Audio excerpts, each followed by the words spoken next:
நாட்டில் நல்லவங்க ஒருத்தர் 2 பேர் இருக்கிறதுனால தாங்க மழையே பெய்யுது அப்படின்னு சொல்கிறது உண்டு.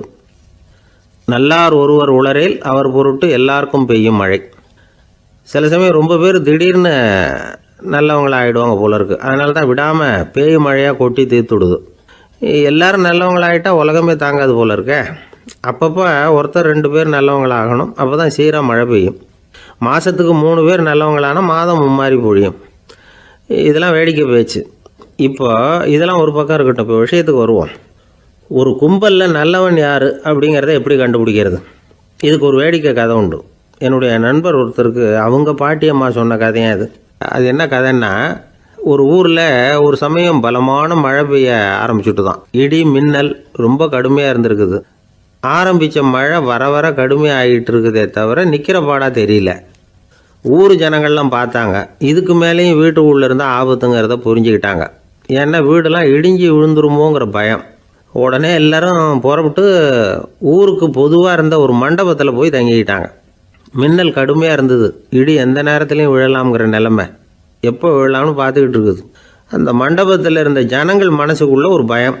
நம்ம கூட்டத்தில் யாராவது ஒரு கெட்டவன் பாவம் பண்ணவன் இருந்தால் கூட இடி இந்த மண்டபத்தில் விழுந்துடும். அது எல்லாருக்கும் ஆபத்து அப்படின்னு நினச்சாங்க. சரி, இதுக்கு என்ன பண்ணலாம் அப்படின்னு யோசனை பண்ணாங்க. அந்த கூட்டத்தில் ஒரு பெரியவர் இருந்தார். அவர் ஒரு யோசனை சொன்னார். இதை பாருங்கள், அதுக்கு ஒரு வழி இருக்குது. அதோ எதிர்த்தாப்பில் கொஞ்சம் தூரத்தில் ஒரு உயரமாக மரம் ஒன்று இருக்குது பாருங்கள். பொதுவாக இடி சுலபமாக விழறது அது மாதிரி உயரமான மரத்தில் தான். நம்ம கூட்டத்தில் இருக்கிறவங்க எல்லாரும் ஒவ்வொருத்தராக போய் அந்த மரத்தை தொட்டு விட்டு திரும்பி வந்துடணும். நம்மள பாவம் பண்ணவன் யாரோ அவன் அந்த மரத்தை தொடுற சமயத்தில் இடி விழுந்துடும். அவன் மட்டும் போயிடுவான். மண்டபத்தில் இருக்கிற நாமெல்லாம் பொழைச்சிக்கலாம் அப்படின்னு ஐடியா கொடுத்தார் அந்த பெரியவர். இது நல்ல யோசனையாக பட்டது. எல்லோரும் ஒத்துக்கிட்டாங்க. ஒவ்வொருத்தராக போய் அந்த மரத்தை தொட்டு விட்டு திரும்பி வந்தாங்க. இடி எதுவும் விழலை. இன்னமும் பாவம் பண்ண ஆசாமி அதை போய் தொடலை போல இருக்குது அப்படின்னு நினச்சிக்கிட்டாங்க. ஒவ்வொருத்தராக போகிறாங்க. எல்லோரும் போய் தொட்டுவிட்டு வந்தாச்சு. இன்னும் ஒரே ஒரு ஆசாமி தான் பாக்கி. கடைசியாக இருந்த அந்த ஆள் பயந்துட்டான். இது வரைக்கும் இடி விழலைன்னா இப்போ என்ன அர்த்தம்? இப்போ நாம் தான் பாக்கி, நாம் தான் தப்பு பண்ண ஆள் போல் இருக்குது அப்படின்னு நினச்சிட்டான். அதனால் துணிச்சலாக போய் தொடுறதுக்கு பயந்தான். தயங்கிக்கிட்டே இருந்தான். இருந்தாலும் மற்றவங்கள்லாம் சும்மா இருப்பாங்களா? கட்டாயப்படுத்தி கழுத்தை பிடிச்சி தள்ளாத குறையா அவனை தள்ளி விட்டாங்க. போய் தொட்டுட்டு வாடான்னு. அவன் நடுங்கிக்கிட்டே போய் அந்த மரத்தை தொட்டான். அதே வினாடி ஒரு பயங்கரமான மின்னல் இடி விழுந்துட்டுது. எங்கே விழுந்தது தெரியுமா? அந்த ஆள் மேலே இல்லை, மண்டபத்தில் விழுந்தது. மண்டபத்தில் இருந்தவங்க பூரா காலி. அந்த ஒரு ஆள் மட்டும் பொழைச்சிக்கிட்டான். இந்த ஒரு ஆளை காப்பாற்றுறதுக்காக தான் இடி மண்டபத்தில் விழாமல் இருந்திருக்குது. இதுதான் கதை. அதனால் நல்லவங்க எப்படியும் தப்பிச்சுக்குவாங்க அப்படிங்கிறது ஒரு நீதி. ஒருத்தன் அப்படி தான் தெருவில் நடந்து போய்கிட்டு இருந்தான். ரொம்ப நல்லவன். எதிரில் ஒருத்தன் சைக்கிளில் வந்துக்கிட்டு இருந்தான். அதில் மோதி இவன் கீழே விழுந்துட்டான். சைக்கிள்காரன் உடனே இறங்கி இவனை தூக்கி விட்டான். இவன் எழுந்திரிச்சு அவனை முறைச்சி பார்த்தான். அப்படி பார்க்காதீங்க சார், நீங்கள் ரொம்ப புண்ணியம் பண்ணியிருக்கீங்க, அதுதான் இப்போ சைக்கிளில் மோதிக்கிட்டீங்க அப்படின்றான். என்ன அப்படி சொல்கிறேன் நான்? இவன் 10 நிமிஷத்துக்கு முன்னாடி நான் லாரி ஓட்டிகிட்டு வந்தேன். அப்போ நீங்கள் எதிரில் வந்திருந்தீங்கன்னா என்ன ஆயிருக்கும் அப்படின்னானா அவன்.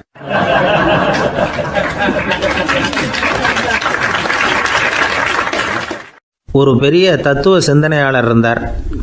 சுவாங் சு அப்படின்னு பேர். அவருடைய மனைவி ஒரு நாள் திடீர்னு காலமாயிட்டாங்க.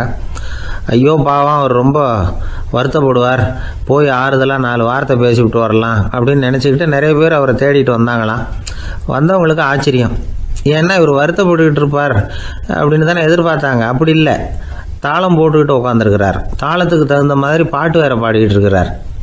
என்ன மனுஷன் அவர், கொஞ்சம் கூட கவலை இல்லாமல் இப்படி இருக்கிறாரு அப்படின்னு நினச்சாங்க. ஒருத்தர் துணிஞ்சு அவர்கிட்ட கேட்டுவிட்டார், என்னங்க இது இப்படி அப்படின்னு. அதுக்கு அவர் என்ன சொன்னார் தெரியுமா? இதை பாருங்கள், என்னுடைய மனைவி பிறக்கிறதுக்கு முன்னாடி அவளுக்கு உயிரும் கிடையாது, உடலும் கிடையாது. அதுக்கு பிறகு தான் உயிர் வந்தது, உடல் வந்தது, அந்த உருவம் வந்தது. இப்போ என்ன ஆச்சு? அந்த உருவமும் உயிரும் போயிட்டுது, அவ்வளவுதானே. வந்தது போயிட்டுது. இளவேனில் காலம், இலையுதிர் காலம், பனிக்காலம், இப்படி பருவங்கள் மாறி மாறி வருது இல்லையா? அது மாதிரி பிறப்பும் இறப்பும் மாறி மாறி வருது. இது இயற்கை. இதுக்காக அழுதா அது எப்படி அப்படின்னாராம். ஞான தெளிவு அடைஞ்சவங்களுக்கு எல்லாமே சுகம்தான். திருவள்ளுவரும் அதை தான் சொல்கிறார். உறங்குவது போலும் சாக்காடு, உறங்கி விழிப்பது போலும் பிறப்பு. தூங்குறதுக்கெல்லாம் நாம் வருத்தப்பட்டுக்கிட்ட இருக்கிறோமா? இன்றைக்கி தூங்க வேண்டியிருக்குதே, இன்னும் கொஞ்சம் நேரத்தில் நான் தூங்க வேண்டியிருக்கு அப்படின்னு சொல்லி யாராவது அழுதுகிட்டு இருப்பாங்களா? அதனால் இந்த உலக வாழ்க்கையினுடைய இயல்பை யதார்த்தத்தை நாம் தெளிவாக புரிஞ்சுக்கணும். அப்படி புரிஞ்சுக்கிட்டால் நாம் கவலை இல்லாமல் வாழ முடியும். ஒரு வயசான தாத்தா பாட்டி 60 வருஷத்துக்கு முன்னாடி அவங்களுக்கு கல்யாணம் ஆச்சு, ஒன்றாவே வாழ்ந்தாங்க, ஒன்றாவே இறந்து போனாங்க. இப்போ அவங்க 2 பேரும் சொர்க்கத்துக்கு போய் சேர்ந்தாங்க. அங்கே எல்லா வசதியும் இருந்தது. ஒரு பெரிய பங்களாவே இவங்களுக்கு ஒதுக்கி கொடுத்தாங்களாம். இதுக்கு எவ்வளவு வாடகைன்னு கேட்டார் தாத்தா. வாடகையெல்லாம் கிடையாது, இலவசம் அப்படின்னார் அங்கே இருந்தவர். அந்த வீட்டுக்கு பின்னாடி ஒரு பெரிய புல்வெளி இருந்தது. இதில் விளையாட ஏதாவது கட்டணம் உண்டான்னு கேட்டிருக்கார் தாத்தா. அதெல்லாம் ஒன்றும் கிடையாது, பணம்லாம் கட்ட வேண்டியதில்லை அப்படின்னார் அவர். பக்கத்தில் ஹோட்டல் மாதிரி ஒரு பெரிய கட்டடம், உள்ள சாப்பாட்டு மேஜைகள், அது மேலே விதவிதமான பலகாரங்கள். சாப்பாட்டுக்கெல்லாம் எவ்வளவு அப்படின்னு விசாரிச்சாராம் தாத்தா. அதுதான் சொன்னேனே, இங்கே எல்லாமே இலவசம்தான், எது வேணும்னாலும் சாப்பிட்லாம், எவ்வளவு வேணும்னாலும் சாப்பிட்லாம் அப்படின்னாராம். நீங்கள் சொல்கிறீங்க அப்படி, ஆனால் நான் சர்க்கரை சேர்த்துக்கக்கூடாது, உப்பு சேர்த்துக்கக்கூடாது, பாட்டி கையால் எப்பவும் பத்திய சாப்பாடு தான் அப்படின்னாராம் தாத்தா. இதை பாருங்கள், இங்கே உங்களுக்கு அந்த கவலையும் வேண்டியதில்லை. இங்கே நீங்கள் ஸ்வீட்டு சாப்பிட்லாம், காரம் சாப்பிட்லாம், உங்களுக்கு எந்த நோயும் வராது அப்படின்னாராம் அங்கே சொர்க்கத்தில் இருந்தவர். இதை கேட்ட உடனே அந்த தாத்தா பக்கத்தில் நின்ன பாட்டியை பார்த்து கத்தினாராம். அடி பாவி, எல்லாத்தையும் கெடுத்துட்டியே, நீ எனக்கு பத்திய சாப்பாடு போடாமல் கண்டதை திங்க விட்டுருந்தா 10 வருஷத்துக்கு முன்னாடியே நான் இங்கே சேர்ந்துருப்பேனே அப்படின்னாராம்.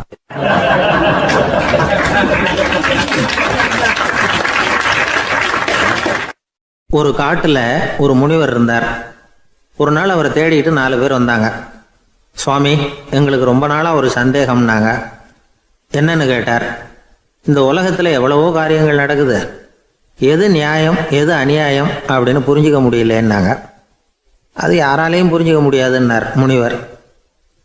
வந்தவங்களுக்கு ஆச்சரியமாக போச்சு, ஒரு மாதிரியாக பார்த்தாங்க. இதை முனிவர் கவனிச்சார். சரி, புறப்படுங்க என்னோடன்னார். எங்கன்னு கேட்டாங்க. இப்போ உங்கள் 4 பேரையும் ஒரு புஷ்பக விமானத்தில் அழைச்சிட்டு போகிறேன். இந்த உலகத்தில் சர்வசாதாரணமாக நடக்கக்கூடிய ஒரு காட்சியை உங்களுக்கு காட்ட போகிறேன். நீங்கள் பார்க்க போகிற அந்த காட்சி நியாயமா அநியாயமா அப்படிங்கிறத என்கிட்ட சொல்லணும். நீங்கள் சரியான பதில் சொன்னால் புஷ்பக விமானத்தில் தொடர்ந்து பிரயாணம் பண்ணலாம். தவறான பதில் சொன்னால் இந்த புஷ்பக விமானம் உங்களை கீழே தள்ளி விட்டுரும் அப்படின்னார். 4 பேருக்கும் பயந்தான். இருந்தாலும் முனிவர் கூப்பிடுறாரு அப்படின்னு சொல்லி புறப்பட்டாங்க. அவங்க எல்லாரும் புறப்பட்டு ஒரு காட்டு வழியாக போய்கிட்டு இருக்கிறாங்க புஷ்பக விமானத்தில். அங்கே நடக்கிற ஒரு காட்சியை காட்டுறார் முனிவர். அதோ அங்கே பாருங்கன்னார். அந்த விமானத்தில் இருந்தபடியே எல்லாரும் கீழே குனிஞ்சு பார்க்குறாங்க. அங்கே ஒரு தாய் புலி அப்போ தான் குட்டி போட்டிருக்கு. குட்டிகளை ஈன்ற உடனே பசிக்கு இறை தேடி அந்த பக்கமாக வருது. அதே நேரம் ஒரு தாய் மான், அதுவும் அப்போ தான் குட்டி போட்டிருக்கு. அதுவும் இதே மாதிரி குட்டிகளை ஈன்ற உடனே பசிக்கு இறை தேடி அந்த பக்கமாக வருது. இப்போ அந்த புலி அந்த மானை அடித்து போட்டுவிடுது. அதுவும் சாப்பிடுது, குட்டிகளுக்கும் கொடுக்குது. இப்போ அந்த புலிக்குட்டிகள் முகத்தில் மகிழ்ச்சி, தாயை இழந்த அந்த மான் குட்டிகள் முகத்தில் துக்கம். இப்போ அந்த முனிவர் 4 பேர்கிட்டையும் கேட்குறார், நீங்கள் இங்கே பார்த்தீங்களே, இதில் எது நியாயம் எது அநியாயம் ஒவ்வொருத்தராக சொல்லுங்கள். உங்கள் பதில் சரியில்லைன்னா இந்த விமானம் உங்களை கீழே தள்ளி விட்டுரும், சொல்லுங்கள் பார்க்கலாம்னார். முதல்ல ஒருத்தன் சொன்னான், அந்த புலி செஞ்சது சரிதாங்க, அது பசிக்கு அதுதான் ஆகாரம், தன்னுடைய பசிக்கு தானே இறை தேடிக்கிட்டுது, அதில் என்ன தப்பு, அவ்வளவுதான், அதனால் புலி செஞ்சது நியாயம்தான் அப்படின்னா. அவ்வளவுதான், அந்த விமானம் அவனை அப்படியே கீழே தள்ளி விட்டுட்டுது. அதனால் அவன் கொடுத்த பதில் சரியில்லை அப்படிங்கிறது புரிஞ்சு போச்சு. இப்போ 2வது ஆள் சொன்னான், புலி செஞ்சது பாவம், அந்த தாய்மான் என்ன தப்பு பண்ணிச்சு, இப்போ அந்த குட்டிகளுக்கு யார் ஆதரவு, அதனால் புலி செஞ்சது அநியாயம் அப்படின்னா. அவ்வளவுதான், அவனையும் கீழே தள்ளி விட்டுடுது அந்த விமானம். இந்த பதிலும் சரியில்லை அப்படின்னு ஆயிட்டுது. இப்போ 3வது ஆள் வந்தான். முதல்ல 2 பேர் கீழே விழுந்ததை பார்த்துக்கிட்டு இருந்தான். அதனால் அவன் சொன்னான், ரெண்டுமே நியாயந்தாங்க, புலி இறை தேடினதும் இயற்கை, அதுக்கு மான் இறையானதும் இயற்கை, அதனால் இதில் ஒன்றும் தப்பு இல்லைன்னா. அவ்வளவுதான், அவனையும் அந்த விமானம் கீழே பிடிச்சி தள்ளி விட்டுது. இப்போ 4வது ஆள் வந்தான். முனிவர் கேட்டார், நீயாவது சொல்லுப்பா, இந்த செயலில் எது நியாயம்னார். அவன் தெளிவாக பதில் சொன்னான். அதாவது என்ன சொன்னான்னா, எனக்கு தெரியல அப்படின்னா. அவனை விமானம் கீழே தள்ளலை, சௌரியமாக அழைச்சிட்டு போட்டுது. இவனும் பிரயாணம் சௌக்கியமாக பண்ணானான். ஆக இதுதான் சரியான பதிலுங்கிறத முனிவர் உணர்த்தினார்.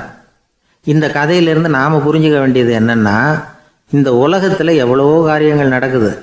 அதெல்லாம் ஏன் அப்படி நடக்குதுங்கிறதுக்கு எப்பேற்பட்ட பண்டிதராலும் பதில் சொல்ல முடியாது.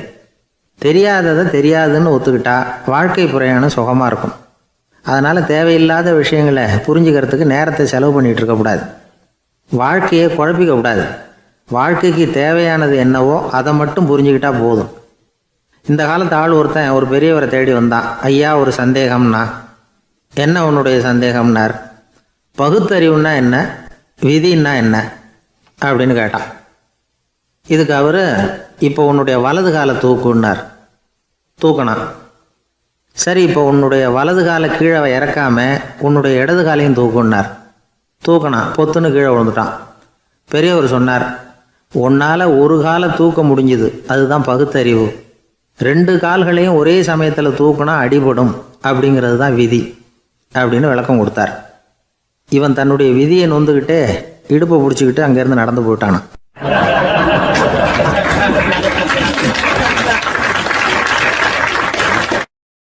ஒரு ஊரில் ஒரு பெரியவர் இருந்தார். ஒரு நாள் அவரை தேடி ஒருத்தர் வந்தார். ஐயா, நான் கடவுளை பரிபூர்ணமாக நம்புகிறேன் அப்படின்னார். சரி, அந்த நம்பிக்கை உனக்கு எப்படி வந்ததுன்னு கேட்டார் இவர். அவர் சொல்ல ஆரம்பித்தார். ஐயா, எனக்கு கல்யாணம் ஆகி 10 வருஷம் ஆச்சு. ஆனாலும் குழந்தை பாக்கியம் இல்லை. அதுக்கு என்ன காரணமாக இருக்கும்னு நான் யோசனை பண்ணிகிட்டு இருந்தப்போ நண்பர் ஒருத்தர் ஒரு ஆலோசனை சொன்னார். உனக்கு மதப்பற்று இல்லை, எந்த கடவுளையுமே நம்ப மாட்டேங்கிற, அதுதான் காரணம். கடவுளை நம்பு, உனக்கு குழந்தை பாக்கியம் கிடைக்கும் அப்படின்னார். அவர் அப்படி சொன்னாரே தவிர எனக்கு சந்தேகம்தான். இருந்தாலும் அவர் சொன்னபடியும் நடந்து தான் பார்ப்போமே அப்படின்னு முடிவு பண்ணேன். கடவுளை நம்ப ஆரம்பித்தேன். அந்த வருஷமே அழகான ஆண் குழந்தை பிறந்தது. எல்லாம் இறைவன் அருள் அப்படின்னார். இவர் இப்படி சொன்னதை கேட்டதும் அந்த பெரியவர் சொன்னார், நீ சொல்கிறதெல்லாம் சரிதான். இருந்தாலும் இந்த காலத்தில் எந்த ஒரு காரியமாக இருந்தாலும் அதை சோதனை செஞ்சு பார்த்துட்டு தான் ஒரு முடிவுக்கு வந்து சேர முடியும். அறிவுபூர்வமான முடிவு அதுவாக தான் இருக்கும். அறிவியல் சோதனைகள் அப்படித்தான். ஒரு குறிப்பிட்ட விஷயத்தை பற்றி எத்தனை தடவை சோதனை பண்ணாலும் ஒரே முடிவு தான் கிடைக்கணும். அதுதான் சரியாக இருக்கும். அதனால் இப்போ மறுபடியும் ஒரு சோதனைன்னார். என்ன செய்யணும் அப்படின்னு கேட்டார் இவர். கடவுள்கிட்ட ஒரு பெண் குழந்தை வேணும்னு கேளு. முதல்ல ஆண் குழந்தையை கொடுத்தது மாதிரியே இப்போ ஒரு பெண் குழந்தையையும் கொடுக்குறாரா பார்க்கலாம் அப்படின்னார். சரின்னு சொல்லி இவர் அதே மாதிரி முயற்சி பண்ணினார். அதுக்கப்புறம் அவர் இந்த பெரியவர்கிட்ட வரவே இல்லை. கொஞ்ச காலம் கழித்து இவரே அவரை தேடிக்கிட்டு போய் கதவை தட்டினார். அவர் கதவை திறந்தார். என்ன ஆச்சு, கடவுள் கண் திறந்தாரா அப்படின்னு கேட்டார். அவர், அந்த சமாச்சாரம்லாம் நமக்கு வேணாம் சார். முதல் தடவை அது ஏதோ தற்செயலாக ஏற்பட்ட ஒரு சாதகம். இப்போ நீங்கள் 2வது தடவை சொன்ன பிறகு தினமும் கடவுளை வேண்டிக்கிட்டு தான் இருக்கிறேன், ஒன்றும் நடக்கலை அப்படின்னார் ரொம்ப விரக்தியாக. ஒரே ஒரு தோல்வியில் உங்கள் நம்பிக்கையெல்லாம் பறந்து போயிடுது பார்த்தீங்களா அப்படின்னார் அந்த பெரியவர்.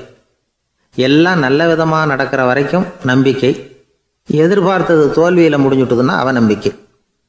மற்றவர்கள் பேரில் வைக்கிற நம்பிக்கை எந்த நேரத்திலையும் விவகாரமாகி விடக்கூடிய சாத்தியம் உண்டு. நாம் நம்பிக்கை வைக்க வேண்டியது நம்மக்கிட்ட தான். நமக்குள்ளே இருக்கிறார் கடவுள். எனவே நம்ம பேரில் நாம் வைக்கிற நம்பிக்கை தான் உண்மையான கடவுள் பக்தி. நிபந்தனையற்ற நம்பிக்கையாக அது இருக்கணும். எல்லாம் நல்லபடியாக நடந்துக்கிட்டு இருந்தால் எந்த முட்டாளுக்கும் நம்பிக்கை வரத்தான் செய்யும் அப்படிங்கிறது ஒரு பெரியவர் கருத்து. தியானத்தின் மூலமாக தான் உனக்குள்ளே ஆழமாக தோண்டுனா உன்னுடைய அடி ஆழத்தில் நம்பிக்கை வந்து அப்படி ஊற்றெடுக்கும், அதை பார்க்க முடியும் அப்படிங்கிறது பெரியவர்கள் சிந்தனை. ஒரு குழந்தை அப்பாவை பார்த்து என்னப்பா பண்ணுறேன்னு கேட்டு தான். பிரார்த்தனை பண்ணிகிட்டு இருக்கிறேன்னாராம் அப்பா. பிரார்த்தனை பண்ணுனா என்ன கிடைக்கும் அப்படின்னு கேட்டு தான் குழந்தை. எல்லாம் கிடைக்கும் அப்படின்னாராம் அப்பா. நீ வச்சிருக்கிறிய பேனா அது கூட கிடைக்குமான்னு கேட்டு தான் குழந்தை. கிடைக்குமேன்னு இருக்கார். அப்படின்னா அந்த பேனாவை என்கிட்ட கொடுத்துரு, நீ பிரார்த்தனை பண்ணி வேற பேனா வாங்கிக்கோ அப்படின்னு தான் அந்த குழந்தை.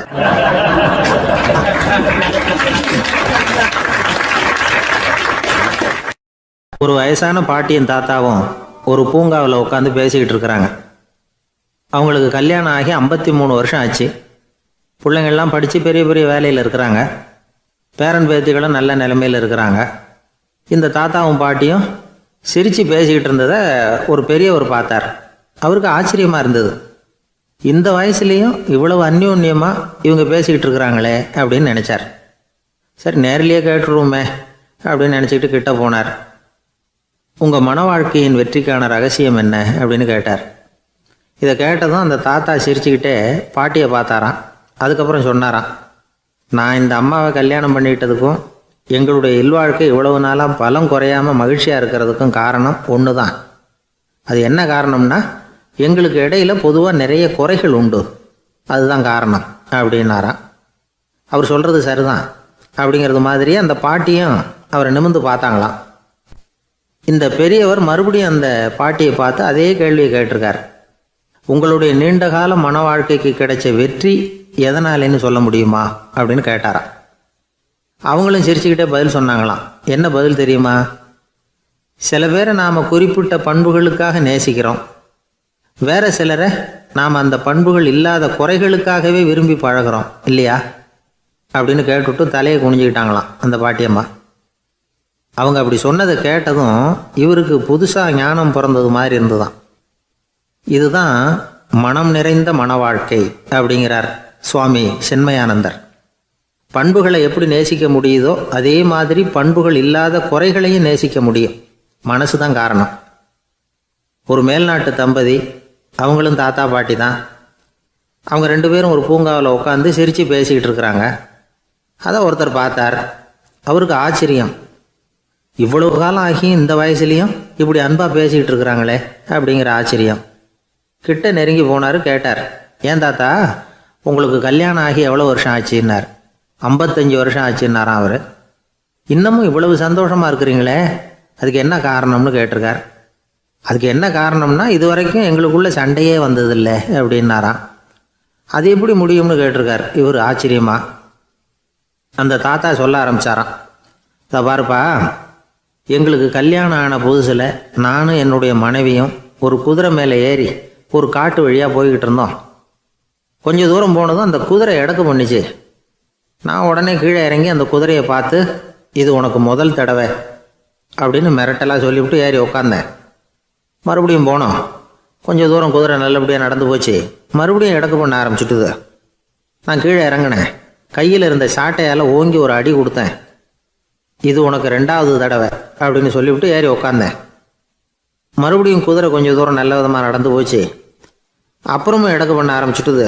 அந்த சமயத்தில் ஒரு ஆற்று பாலத்தை கடந்து போய்கிட்டு இருக்கிறோம். நான் கீழே இறங்கினேன். என்னுடைய மனைவியையும் கீழே இறங்க சொன்னேன். அந்த குதிரையை பிடிச்சி அப்படியே ஆற்றுல தள்ளி விட்டுட்டேன்.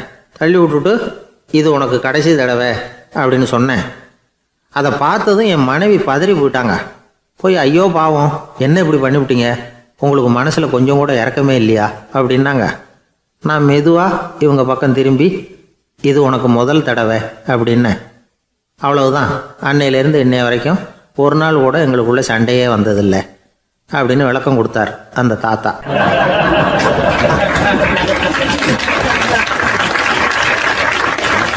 கடற்கரை ஓரமாக ஒரு பெரியவர் கையால் மணலை கீறிக்கிட்டே உட்காந்துருக்கிறார். என்னத்தையும் தேடிட்டு இருக்கிறது மாதிரி தெரிஞ்சுது. மெதுவாக கிட்டத்தில் போய், என்னத்தை தேடிட்டு இருக்கிறீங்க அப்படின்னு கேட்டோம். அவரு சாவகாசமாக நிமிர்ந்து பார்த்து, நிம்மதியை தேடிட்டு இருக்கிறேன்னார். நாங்கள் ஒரு மாதிரி ஆயிட்டோம். இருந்தாலும் சமாளிச்சுக்கிட்டு, சார் மணல்ல கிழிஞ்சல் தான் கிடைக்கும், நிம்மதி கிடைக்காது அப்படின்னோம். சரி, இன்னைக்கு வசமா நம்மகிட்ட ஒரு ஆள் மாட்டிக்கிட்டார் அப்படின்னு நினைச்சு அவர் பக்கமா போய் உட்காந்துக்கிட்டு கதை சொல்ல ஆரம்பிச்சிட்டோம். ஒரு பெரிய மன்னர் இருந்தார். அவருக்கு எல்லா வசதியும் இருந்தது. இருந்தாலும் ஒரே ஒரு குறை. அது என்னன்னா, நிம்மதி இல்லைங்கிற குறை. அரண்மனையில தினமும் கலை நிகழ்ச்சி, நாட்டியம் எல்லாம் நடந்துகிட்டு தான் இருந்தது. இருந்தாலும் நிம்மதி இல்லை. சரி, நிம்மதி எங்க கிடைக்கும் அப்படின்னு தேட ஆரம்பிச்சார். உடனே அதுக்கான முயற்சிகள்ல தீவிரமா இறங்கினார். நாட்டில் உள்ள தத்துவ மேதைகளை எல்லாம் கூப்பிட்டுட்டு வர சொன்னார். எல்லாரும் சேர்ந்தாங்க. அவங்கள பார்த்து, நிம்மதி எங்க இருக்குது அப்படின்னு விசாரிச்சார். அவங்களுக்கு அது தெரிஞ்சா ஏன் இப்படி ராஜா முன்னாடி நின்றுட்டு இருக்க போறாங்க? ராஜாவோட கேள்விக்கு ஒவ்வொருத்தரும் ஒவ்வொரு மாதிரி விளக்கம் கொடுக்க ஆரம்பிச்சிட்டாங்க. எந்த பதிலும் ராஜாவுக்கு திருப்தி அளிக்கக்கூடிய அளவுக்கு இல்லை. சரி, போயிட்டு வாங்கன்னு சொல்லி அவங்கள எல்லாம் அனுப்பி வச்சுட்டார். ஒரு நாள் அவர் மாளிகையில உப்பருகையில நின்றுட்டு இருக்கிறார். அந்த சமயத்துல தெருவில் ஒரு பிச்சைக்காரன் ரொம்ப உல்லாசமா பாட்டு பாடிக்கிட்டே போய்கிட்டு இருக்கிறான். குரல்ல ஒரு சந்தோஷம், நடையில ஒரு மிடுக்கு. அவன்கிட்ட கொஞ்சம் கூட கவலை இருக்கிறதா தெரியல. உடனே ராஜா அதை பார்த்தார். ஏவலாளிகளை கைதட்டி கூப்பிட்டார். உடனே ஓடி போய் அந்த பிச்சைக்காரனை இங்க அழைச்சிட்டு வாங்கன்னு உத்தரவு போட்டார். இவங்க உடனே ஓடி போய் அவனை கூப்பிட்டாங்க. அரண்மனைக்கு வாழ்ந்தாங்க. அவன் வரல. அரண்மனைக்குள்ள அடி எடுத்து வைக்க மாட்டேன்னு சொல்லிவிட்டான். ராஜா கிட்ட வந்து விஷயத்தை சொன்னாங்க. அவருக்கு ரொம்ப ஆச்சரியம், இப்படி ஒரு ஆள் இருக்கிறானா அப்படின்னு. சரி, அவன் என்னதான் சொல்றான் அப்படின்னு விசாரிச்சார். இவங்க மறுபடியும் தெருவுக்கு போய் கேட்டாங்க. என்னை பார்க்கணும்னா ராஜா விருப்பப்பட்டாருன்னா அவரை வேணும்னா இங்க வர சொல்லுங்க அப்படின்னு சொல்லிவிட்டான். அதை வந்து ராஜா கிட்ட சொன்னாங்க. அவருக்கு கோபம் வரல. இவ்வளவு சுதந்திர உணர்வோடு இருக்கிறவன் சாதாரண ஆளா இருக்க முடியாது அப்படின்னு நினைச்சார். உடனே கிடுகிடுன்னு இறங்கி தெருவுக்கு வந்தார். பிச்சைக்காரங்கிட்ட போனார். நீ கவலைப்படாம சந்தோஷமா பாடிட்டு போறியே, அது எப்படி முடியுது உன்னால அப்படின்னு கேட்டார். ஏன் அப்படி கேக்குறீங்கன்னு அவன், அதுக்கு இல்ல, எனக்கு அரண்மனையில எவ்வளவோ சுகபோகங்கள்லாம் இருக்கு, இருந்தாலும் நிம்மதி இல்லை. இது ஏன்னு எனக்கு தெரியல. இந்த தேசத்துல உள்ள அறிஞர்களை எல்லாம் கூப்பிட்டு கேட்டு பார்த்துட்டேன், அவங்களுக்கும் தெரியல. உன்னை கேட்டா தெரியும்னு நினைச்சேன், அதனாலதான் சந்திக்கிறதுக்கு ஆசைப்பட்டேன். ஆனா நீ வரமாட்டேன்னு விட்டியே அப்படின்னார்.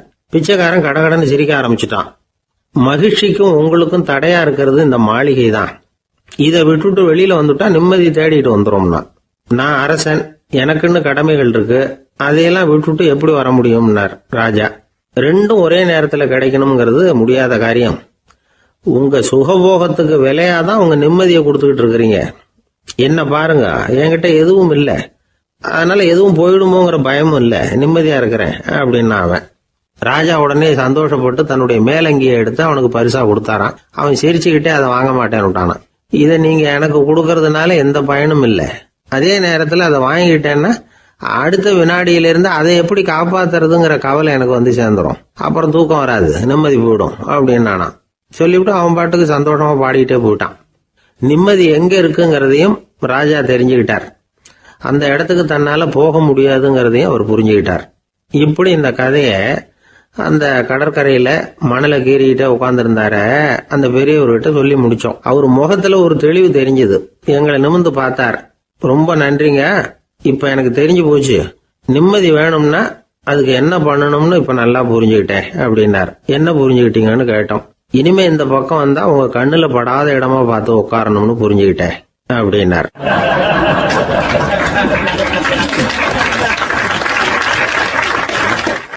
ஒரு ஊர்ல ஒரு ஆள் இருந்தான், தையல் கடை வச்சிருந்தான்.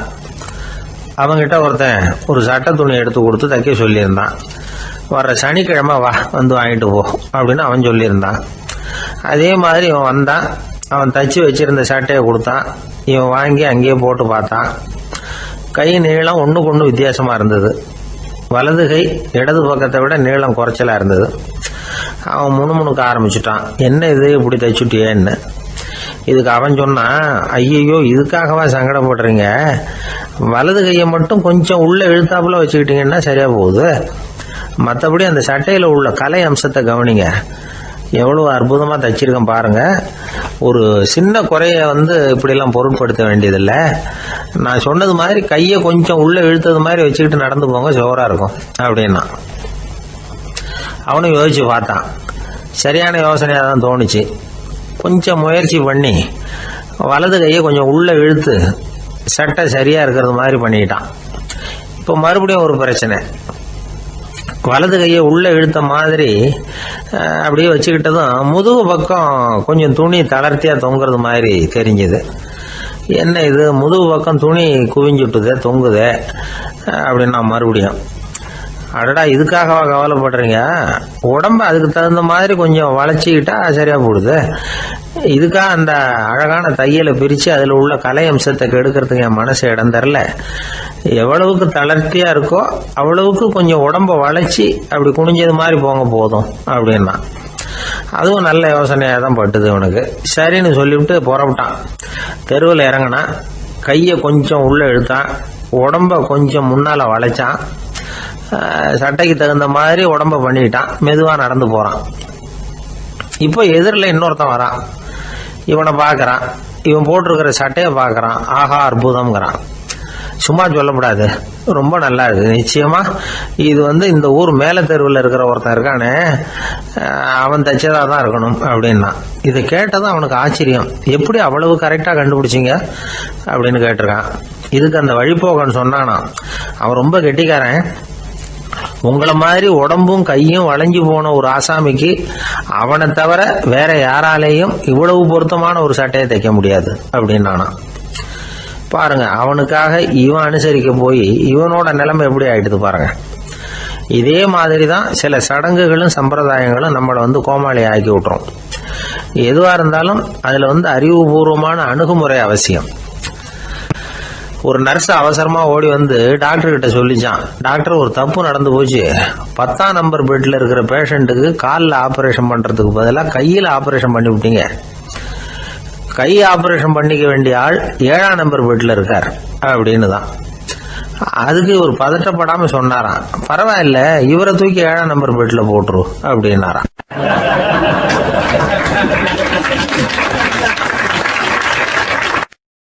தான் மட்டும் வாழ்ந்தா போதும் அப்படின்னு நினைக்கிறவங்க உண்டு. தானும் வாழணும், அடுத்தவங்களும் வாழணும் அப்படின்னு நினைக்கிறவங்களும் உண்டு. முதல்ல சொன்ன வகையை சேர்ந்த மனிதர்கள் எப்படி தெரியுமா? எப்படியாவது தான் மட்டும் வாழ்ந்தால் போதுங்கிற நினைப்பு தான் எப்பவும் அவங்களுக்கு இருக்கும். தங்களுடைய வளர்ச்சிக்கு எது தடையா இருந்தாலும் சரி, யார் தடையா இருந்தாலும் சரி, அதை அழிச்சுட்டு தான் மறுவேலை பார்ப்பாங்க. அவங்கெல்லாம் பாவ காரியங்களுக்கு தயங்குறதே இல்லை. அப்படிப்பட்ட வாழ்க்கை அவங்களுக்கே இடைஞ்சல அமைஞ்சு விடுறது உண்டு. அதை விளக்கறதுக்கு ஒரு கதையும் உண்டு. ஒரு ஊர்ல அப்படிப்பட்ட ஆள் ஒருத்தன் இருந்திருக்கான். நிறைய பாவங்களை செஞ்சவன். அதன் காரணமா நரகப்படுகொழியில விழுந்துட்டான். நரகப்படுகொழிங்கிறது ஒரு பெரிய கிணறு மாதிரி. ஏற்கனவே பாவம் செஞ்சவங்க நிறைய பேர் அதில் விழுந்து கிடக்குறாங்க. உள்ள ஏகப்பட்ட சத்தம், எல்லாம் அந்த பாவாத்மாக்கள் போடுற சத்தம். இப்போ விழுந்தானே இவனும் சத்தம் போட்டான். இவன் போடுற சத்தம் கொஞ்சம் அதிகமாக கேட்டுது. இந்த கிணத்துக்கு பக்கத்தில் புத்தர் உட்கார்ந்துருக்கிறார். அவர் காதில் இவன் போடுற சத்தம் விழுந்தது. உடனே அந்த கிணத்தடிக்கு போனார், குனிஞ்சு பார்த்தார். சாமி என்னை காப்பாத்துங்க அப்படின்னு கத்தனான் இவன். புத்தர் அவனை கொஞ்சம் கவனிச்சு பார்த்தார். மனித சமுதாயத்துக்கு அவன் என்னென்ன கெடுதல் பண்ணியிருக்கிறாங்கிற விவரம்லாம் அவர் மனக்கண்ணில் தெரிஞ்சது. அவருக்கு எல்லாம் புரிஞ்சு போச்சு. இருந்தாலும் அவனை காப்பாத்துறதுக்கு ஏதாவது வழி உண்டா அப்படின்னு யோசிச்சார். அவன் தன்னுடைய வாழ்நாளில் ஏதாவது நல்லது செஞ்சிருக்கானா அப்படின்னு பார்த்தார். ஒரே ஒரு சமயம் அவன் தன்னுடைய காலடியில மிதிபட இருந்த சிலந்தியை மிதிக்காமல் தாண்டி போயிருக்கிறான். இந்த ஒரு காரியத்துக்காக அவனை கரையேற்ற முடியுமா அப்படின்னு நினைச்சார். அவ்வளவுதான். உடனே அவர் கையில ஒரு சிலந்தி உட்கார்ந்துதான். அதுகிட்ட இருந்து நூல் இழை வெளிவர ஆரம்பிச்சது. அந்த நூல் இழை கிணற்று ஆழம் வரைக்கும் அப்படியே நீண்டுகிட்டே போச்சான். புத்தர் பார்த்தார். இந்த நூலை பிடிச்சிக்கிட்டு மேலே ஏறி வா அப்படின்னாரு. என்னங்க சொல்றீங்க, இந்த சிலந்தி நூல் என்ன தாங்குமான்னு கத்தனான். எல்லாம் தாங்கும், அதை பிடிச்சிக்கிட்டு ஏறி வா அப்படின்னாரு. சந்தேகத்தோடவே அவன் அந்த நூல் இழைய பிடிச்சி இழுத்து பார்த்தா ரொம்ப வலுவா இருந்தது. அவனுக்கு ஆச்சரியம். அதை பிடிச்சிக்கிட்டு மெதுவா மேலே ஏறி வர ஆரம்பிச்சுட்டான். பாதி தூரம் ஏறி வந்திருப்பான். அப்போ அவன் காலுக்கு கீழே ஏதோ சத்தம். என்னன்னு குனிஞ்சு பார்க்கறான். கீழே கிடந்தவங்க சில பேரும் அந்த நூலை பிடிச்சி மேலே வந்துகிட்டு இருக்கிறாங்க. இவனுக்கு கோபம் வந்துட்டுது. தன்னுடைய இடுப்புல வச்சிருந்த கத்தியை எடுத்து தன்னுடைய காலுக்கு கீழே நூல் இழையை அப்படியே வெட்டி விட்டுட்டான்.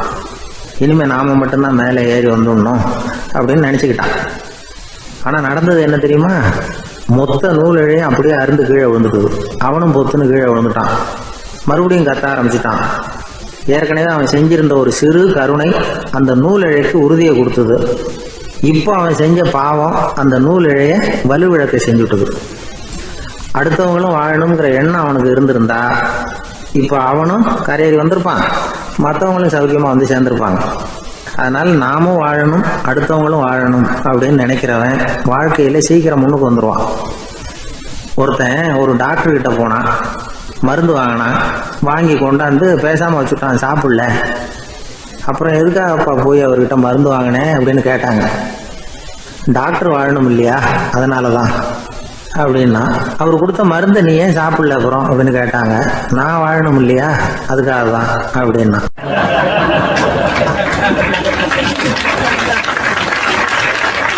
ஒரு ஊர்ல ஒரு ஆள் இருந்தான். அவன் ஒரு நாள் கோயிலுக்கு போனான். கடவுள்கிட்ட வேண்டிக்கிட்டான், எனக்கு ஒரு 1,00,000 ரூபா நீ கொடுத்தா நான் உன் சன்னதியில் ஒரு தேங்காய் உடைக்கிறேன் அப்படின்னு வேண்டிக்கிட்டான். கடவுள் பார்த்தார். உடனே அவன் கண் முன்னாடி தோன்றினார். இந்தா நீ கேட்ட 1,00,000 ரூபாய் அப்படின்னு சொல்லி அவன் கையில் பணத்தை கொடுத்துட்டு மறைஞ்சிட்டார். இவனால் நம்பவே முடியல. இவ்வளவு சுலபமாக கிடைக்கும்னு தெரிஞ்சிருந்தா அனாவசியமாக ஒரு தேங்காய் உடைக்கிறேன்னு வேண்டியிருக்க வேண்டியது இல்லையே அப்படின்னு நினச்சான். இருந்தாலும் வேண்டுதலை நிறைவேற்ற வேண்டியது கடமை. அதுக்காக என்ன பண்ணால் பக்கத்தில் ஒரு கடைக்கு போனான். ஒரு தேங்காயை கையில் எடுத்தான். இது என்ன விலைன்னு கேட்டான். 5 ரூபான்னார் கடையில் இருந்தவர். அதிகமாக இருக்குதே விலைன்னா. அப்படின்னா ஒன்று செய்யுங்க, அடுத்த ஊருக்கு போங்க, அங்கே தென்னந்தோப்பு அதிகம், அதனால் அங்கே இதை விட குறைஞ்ச விலைக்கு கிடைக்கும் அப்படின்னார். சரின்னு அடுத்த ஊருக்கு கிளம்புனான். அங்கே போய் விசாரித்தான். ஒரு தேங்காய் 3 ரூபாய் விலைன்னாங்க. இதுவும் அதிகமாக தெரியுதேன்னா. அப்படின்னா ஒன்று செய்ய, அதுவும் அந்த ஆற்று ஓரமாக ஒரு தென்னை மரம் இருக்குது பார், அதில் நீயே ஏறி பறிச்சுக்கோ, ஒரு தேங்காய்க்கு 1 ரூபா கொடுத்தா போதும் அப்படின்னார் அந்த தோப்புக்கு சொந்தக்காரர். இவனுக்கு மரம் ஏற தெரியாது, இருந்தாலும் ஆசை யார விட்டுது, விலை சல்லிசாக இருக்குதே. ஆற்று ஓரம் போனால் தட்டு தடுமாறி அந்த மரத்தில் ஏறினா அந்த தென்னை மரம் வளைஞ்சி ஆற்று பக்கம் போய் அப்புறம் நிமிர்ந்து இருந்தது. அதாவது மரத்தின் உச்சி சரியாக ஆற்றுக்கு நடுவில் இருந்தது. ஆற்றுல வெள்ளம் கரை புரண்டு ஓடிக்கிட்டு இருக்கு. இவன் கடவுள் கொடுத்த 1 லட்சம் ரூபாயை மடியில் வச்சு இறுக்கி கட்டிக்கிட்டான்.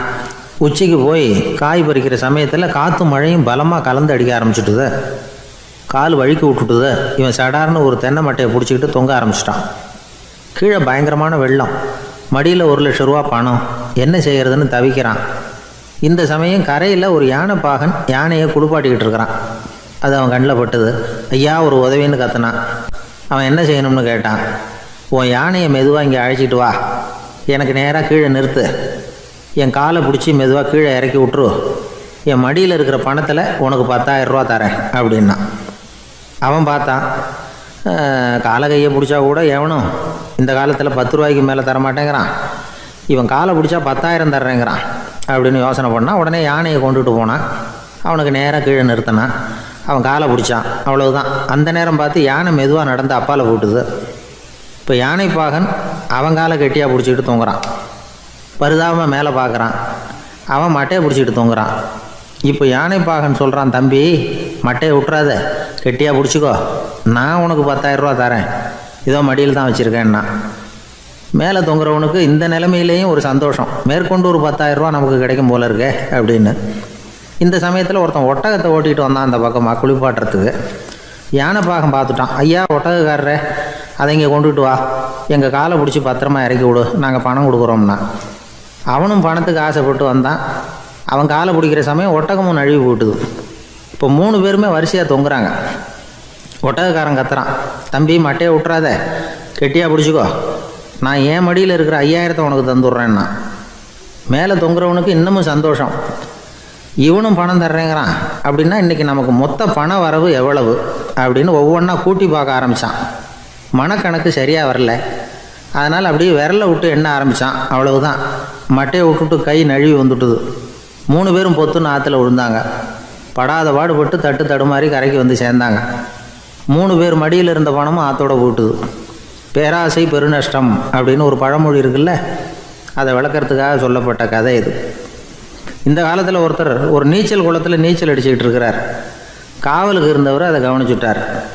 கரையிலேருந்து சத்தம் போட்டாராம், இதோ பாருங்கள், இங்கே ராத்திரி 8 மணிக்கு மேலே நீச்சல் அடிக்கிறது சட்டப்படி குற்றம், அதுக்கு அனுமதி கிடையாது, தெரியாதா உங்களுக்கு அப்படின்னாராம்.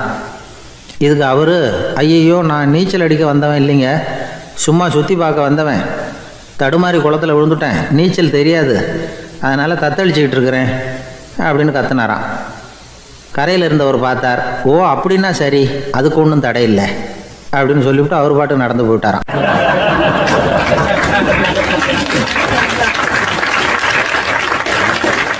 அசோக மன்னர் வந்துகிட்டு இருக்கார்.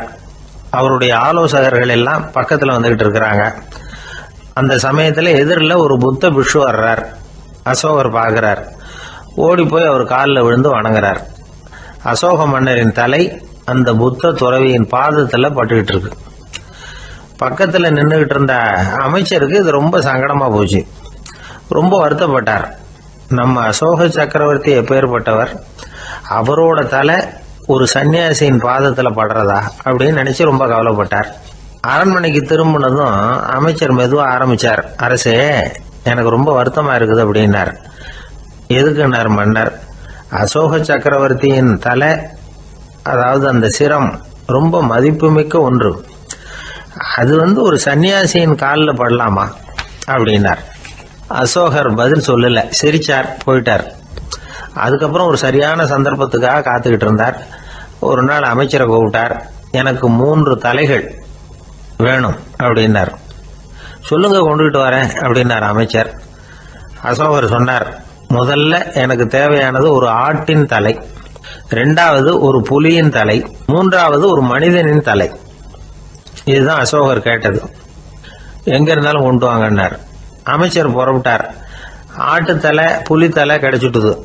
அப்புறமா ஒரு சுடுகாட்டுக்கு போய் ஒரு மனித தலையும் சேகரம் பண்ணிட்டு ராஜா கிட்ட வந்துட்டார். அரசே, உங்கள் ஆணைப்படி 3 தலைகளையும் கொண்டு வந்திருக்கிறேன்னார். அசோகர் பார்த்தார்.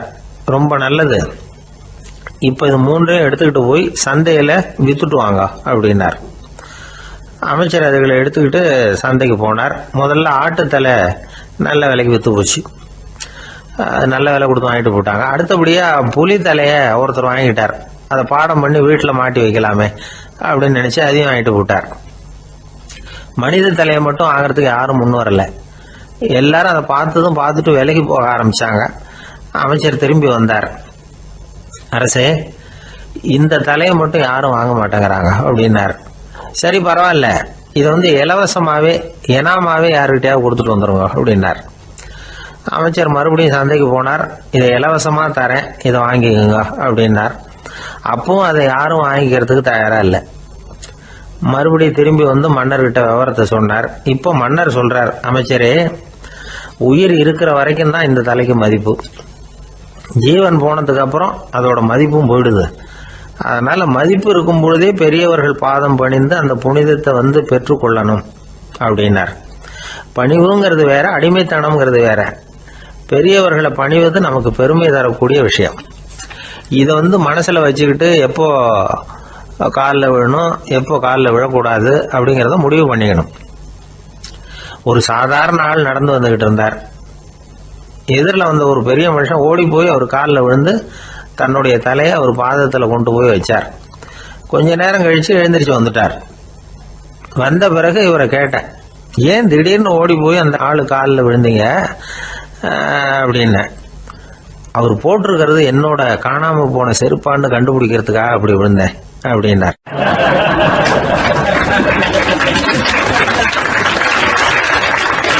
ஒரு ஊர்ல ஒரு பெரியவர் இருந்தார். அவர் ஒரு குரு. அவர் தொடர்ந்து தியான கூட்டங்கள் நடத்துவார். அந்த கூட்டத்தில் கலந்துக்கிறதுக்காக பல ஊர்கள்ல இருந்து சீடர்கள் நிறைய பேர் வருவாங்க போவாங்க. ஒரு நாள் அங்கே கூட்டம் நடந்துகிட்டு இருக்குது. அந்த சமயத்தில் சீடர்களில் ஒருத்தன் என்னத்தையும் திருடி விட்டான்.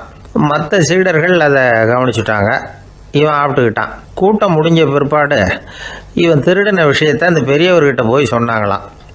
அவர் கவனத்துக்கு கொண்டுகிட்டு போனாங்க. ஆனால் அவர் இதை காதிலே போட்டுக்கல, கண்டுக்கவே இல்லை. போய் சொன்ன சீடர்களுக்கெல்லாம் ஏமாத்தமாக போயிட்டுது. என்ன இது, இவ்வளவு தூரம் நாம் கண்டுபிடிச்சி போய் சொல்கிறோம், அவர் கண்டுக்கவே மாட்டேங்கிறாரே அப்படின்னு ஒரு மாதிரி ஆயிட்டாங்க. இருந்தாலும் அதை பற்றி ஒன்றுமே சொல்லிக்கல, பேசாமல் இருந்துட்டாங்க. கொஞ்ச நாள் ஆச்சு. அதே ஆள் மறுபடியும் ஒரு திருட்டில் மாட்டிக்கிட்டான். சீடர்கள் மறுபடியும் அந்த குரு கிட்ட விஷயத்த சொன்னாங்க. அவர் அப்பவும் வழக்கம் போல் சும்மாவே இருந்துட்டார். இவர் இப்படி இருக்கிறத பார்த்ததும் அந்த சீடர்களுக்கு கோபம் வந்துட்டுது. உடனே அந்த சீடர்கள்லாம் ஒன்று கூடி பேசினாங்களாம். எல்லாருமா சேர்ந்து ஒரு விண்ணப்பம் தயார் பண்ணாங்க. அதை குருநாதர்கிட்ட கொண்டுட்டு போய் கொடுத்தாங்க. அந்த விண்ணப்பத்தில் இவங்க என்ன எழுதியிருக்கிறாங்க தெரியுமா? குருநாதர் அவர்களே, உடனே திருடனவன் மீது சட்ட நடவடிக்கை எடுக்கணும். நீங்கள் அப்படி அவனை இங்கே சேர்க்கக்கூடாது. நீங்கள் சேர்த்தீங்கன்னா நாங்கள் இங்கே இருக்கிறத பற்றி யோசிக்க ஆரம்பிச்சிருவோம். அவனை இந்த மடத்தை விட்டே துரத்தி பண்ணணும். நீங்கள் அவனை வெளியில் அனுப்புங்க, இல்லைன்னா நாங்கள் அத்தனை பேரும் வெளியில் போயிடுறோம். இப்படி தான் அந்த விண்ணப்பத்தில் எழுதியிருக்கிறாங்க. குரு அந்த விண்ணப்பத்தை வாங்கி படித்து பார்த்தார். அதுக்கப்புறம் அதை எழுதின அத்தனை பேரையும் கூப்பிட்டாரு. எல்லாரும் இப்படி வாங்கன்னாரு. வந்தாங்க. இப்படி என் எதிரில் உட்காருங்கன்னார். உட்காந்தாங்க. அப்புறம் சொன்னார், இதை பாருப்பா, நீங்கள் எல்லாரும் புத்திசாலிகள். உங்களுக்கு எது நல்லது எது கெட்டதுங்கிறது நல்லா தெரியும். நீங்கள் மேற்கொண்டு ஏதாவது படிக்கணும்னு நினச்சா வேறு எங்கே வேணும்னாலும் போகலாம். அதுக்கு நான் தடை சொல்ல மாட்டேன். ஆனால் உங்களால் குற்றம் சாட்டப்பட்ட அவன் இருக்கானே, அவன் எப்படின்னா அவனுக்கு எது நல்லது எது கெட்டதுங்கிறதெல்லாம் தெரியாது. அதனால தான் திருடுறான். நீங்கள் சொல்கிறது மாதிரி அவனை அடித்து துரத்தி விடுறோம்னு வச்சுக்கோங்க, அவனுக்கு எப்படி நல்லது கெட்டது தெரியும்? அவனுக்கு அதை யார் சொல்லி கொடுக்கறது? அதனால் இங்கேயே இருக்கட்டும், அதுதான் சரி. இதுக்காக நீங்கள் எல்லாரும் என்னை விட்டுட்டு போனாலும் சரி, அவனை நான் விரட்ட மாட்டேன் அப்படின்னு விட்டாரான். இவ்வளவையும் திருடனை அந்த சீடன் கேட்டுக்கிட்டே இருந்திருக்கான். அவன் கண்களில் கண்ணீர். அப்படியே எழுந்திரிச்சு வந்தான். குரு காலில் விழுந்தான். அவன் கண்ணீரில் அவனது தீமை கழுவப்பட்டது அப்படிம்பாங்க. அதாவது சீடர்களுக்கு அந்த குருவோட பெருமை அப்போ தான் புரிஞ்சுதான். ஒரு நல்ல ஆசிரியர் இருக்காருன்னு வச்சுங்க, நல்லா படிக்கிற பையனுக்கு தான் பாடம் சொல்லி கொடுப்பேன்னா அது என்ன பெரிய விஷயமா? மோசமாக படிக்கிறவனையும் மாற்றி காட்டுறேங்கிறது தான் பெருமை. இந்த காலத்து குரு ஒருத்தர் ஒரு ஆசிரமம் வச்சு நடத்திட்டு வந்தார். நிறைய பேர் தினம் வருவாங்க போவாங்க. ஒரு நாள் ஒருத்தன் வந்தான். அந்த குரு முன்னாடி போய் நின்னான். ஐயா, என்ன உங்கள் சீடனாக ஏற்றுக்கணும்னா. அந்த குரு நிமிர்ந்து பார்த்தார். உன்னுடைய நோக்கம் என்னன்னு கேட்டார். ஐயா, உங்ககிட்ட கொஞ்ச நாள் இருந்தேன்னா நல்ல பழக்க வழக்கங்களை கற்றுக்கலாம், அதுக்கப்புறம் வெளியில் போய் ஒரு நல்ல தொழில் தொடங்கி வாழ்க்கையில் முன்னுக்கு வரணுங்கிறது தான் என்னோடய நோக்கம் அப்படின்னா. நீ சொல்கிறது சரி, ஆனால் உன்னால் இங்கே நல்ல பழக்க வழக்கங்களை கற்றுக்க முடியலேன்னு வச்சுக்கோ, அப்போ என்ன பண்ணுவேன் அப்படின்னு கேட்டார் அவர். அப்படி ஆச்சுன்னா என்ன, உங்களை மாதிரியே ஒரு ஆசிரமம் ஆரம்பித்து அதுக்கு குருவாக இருந்துட்டு போகிறேன் அப்படின்னு நானும்.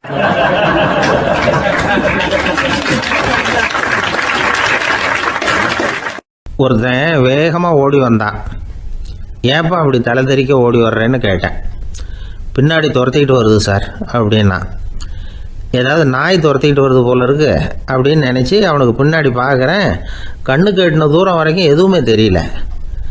ஏன்பா எதுவும் ஒன்றை துரத்துறது மாதிரி தெரியலையே என்ன, நல்லா பாருங்கள் சார் அப்படின்னா. பார்த்துட்டு தான் சொல்கிறேன் என்ன. இதோ பாருங்கள் சார், இதுதான் என்னை துரத்துது அப்படின்னு அவன் காட்டுறான். அவன் சுட்டி காட்டின இடத்துல பார்த்தா அங்கே அவனுடைய நிழல் தான் தெரியுது.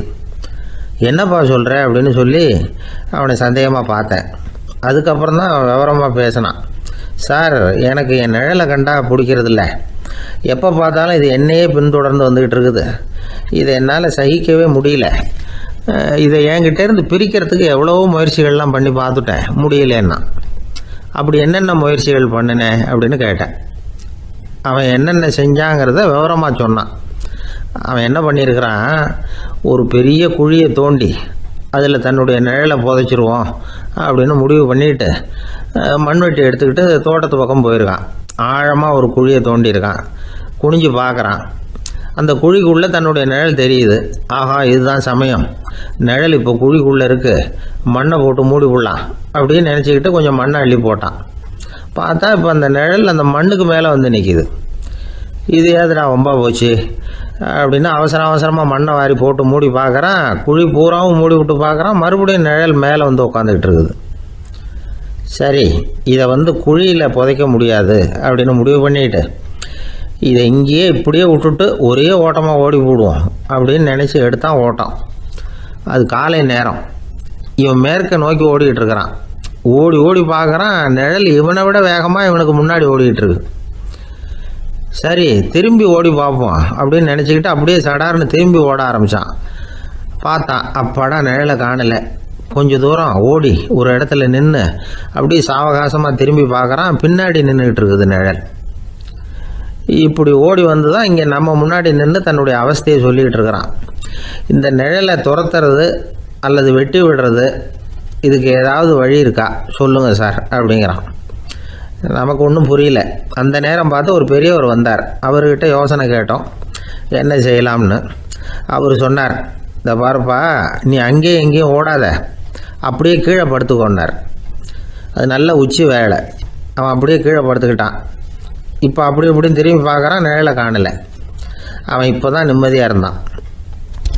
இப்போ அந்த பெரியவர் சொன்னார், எல்லா மனிதர்களுமே இப்படி தான் ஓடிக்கிட்டு இருக்கிறாங்க. நான் எனது அப்படிங்கிற ஆணவம் தான் அவங்கள துரத்திக்கிட்டு இருக்கு. அதை விட்டுட்டு ஓடணும்னு நினச்சாலும் அது முன்னாடி வந்து நிற்கிது. பரம்பொருளை நோக்கி ஓடுறப்போ இந்த ஆணவம் பின்னாடி வந்து விடுது. பரிபூர்ண சரணாகதிங்கிற நிலையில் அது முழுசுமாக மறைஞ்சு விடுது. தன்னை உணர்கிற வேலை அது. அந்த நேரம் மனிதனுக்கு விடுதலை உணர்வு ஏற்படுகிற நேரம் அது. அப்படிப்பட்ட சுதந்திர மனிதர்களாக எல்லாரும் மாறி போயிட்டாங்கன்னா இந்த உலகமே இன்பமயம் அப்படின்னு ஒரு விளக்கம் கொடுத்தார் பெரியவர்.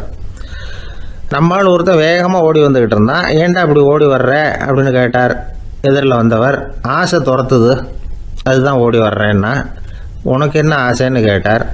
எனக்கு ஒன்றும் ஆசை இல்லைங்க, என்னை எப்படியாவது பிடிச்சுடணும்னு போலீஸ்காரங்களுக்கு ஆசை. அந்த ஆசை இப்போ என்னை துரத்தி பின்னாடி வந்துக்கிட்டு இருக்குது.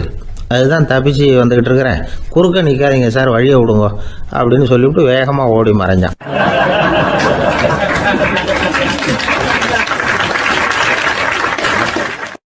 ஜப்பானில் உள்ள ஒரு புத்த விகாரை. அங்கே ஒரு வயசான பௌத்த குரு தங்கியிருக்கிறார். ஒரு நாள் ராத்திரி கடுமையான குளிர், அவரால் தாங்க முடியல. பார்த்தார், மரத்தில் செஞ்ச புத்த சிற்பங்கள் அங்கே நிறைய இருந்தது.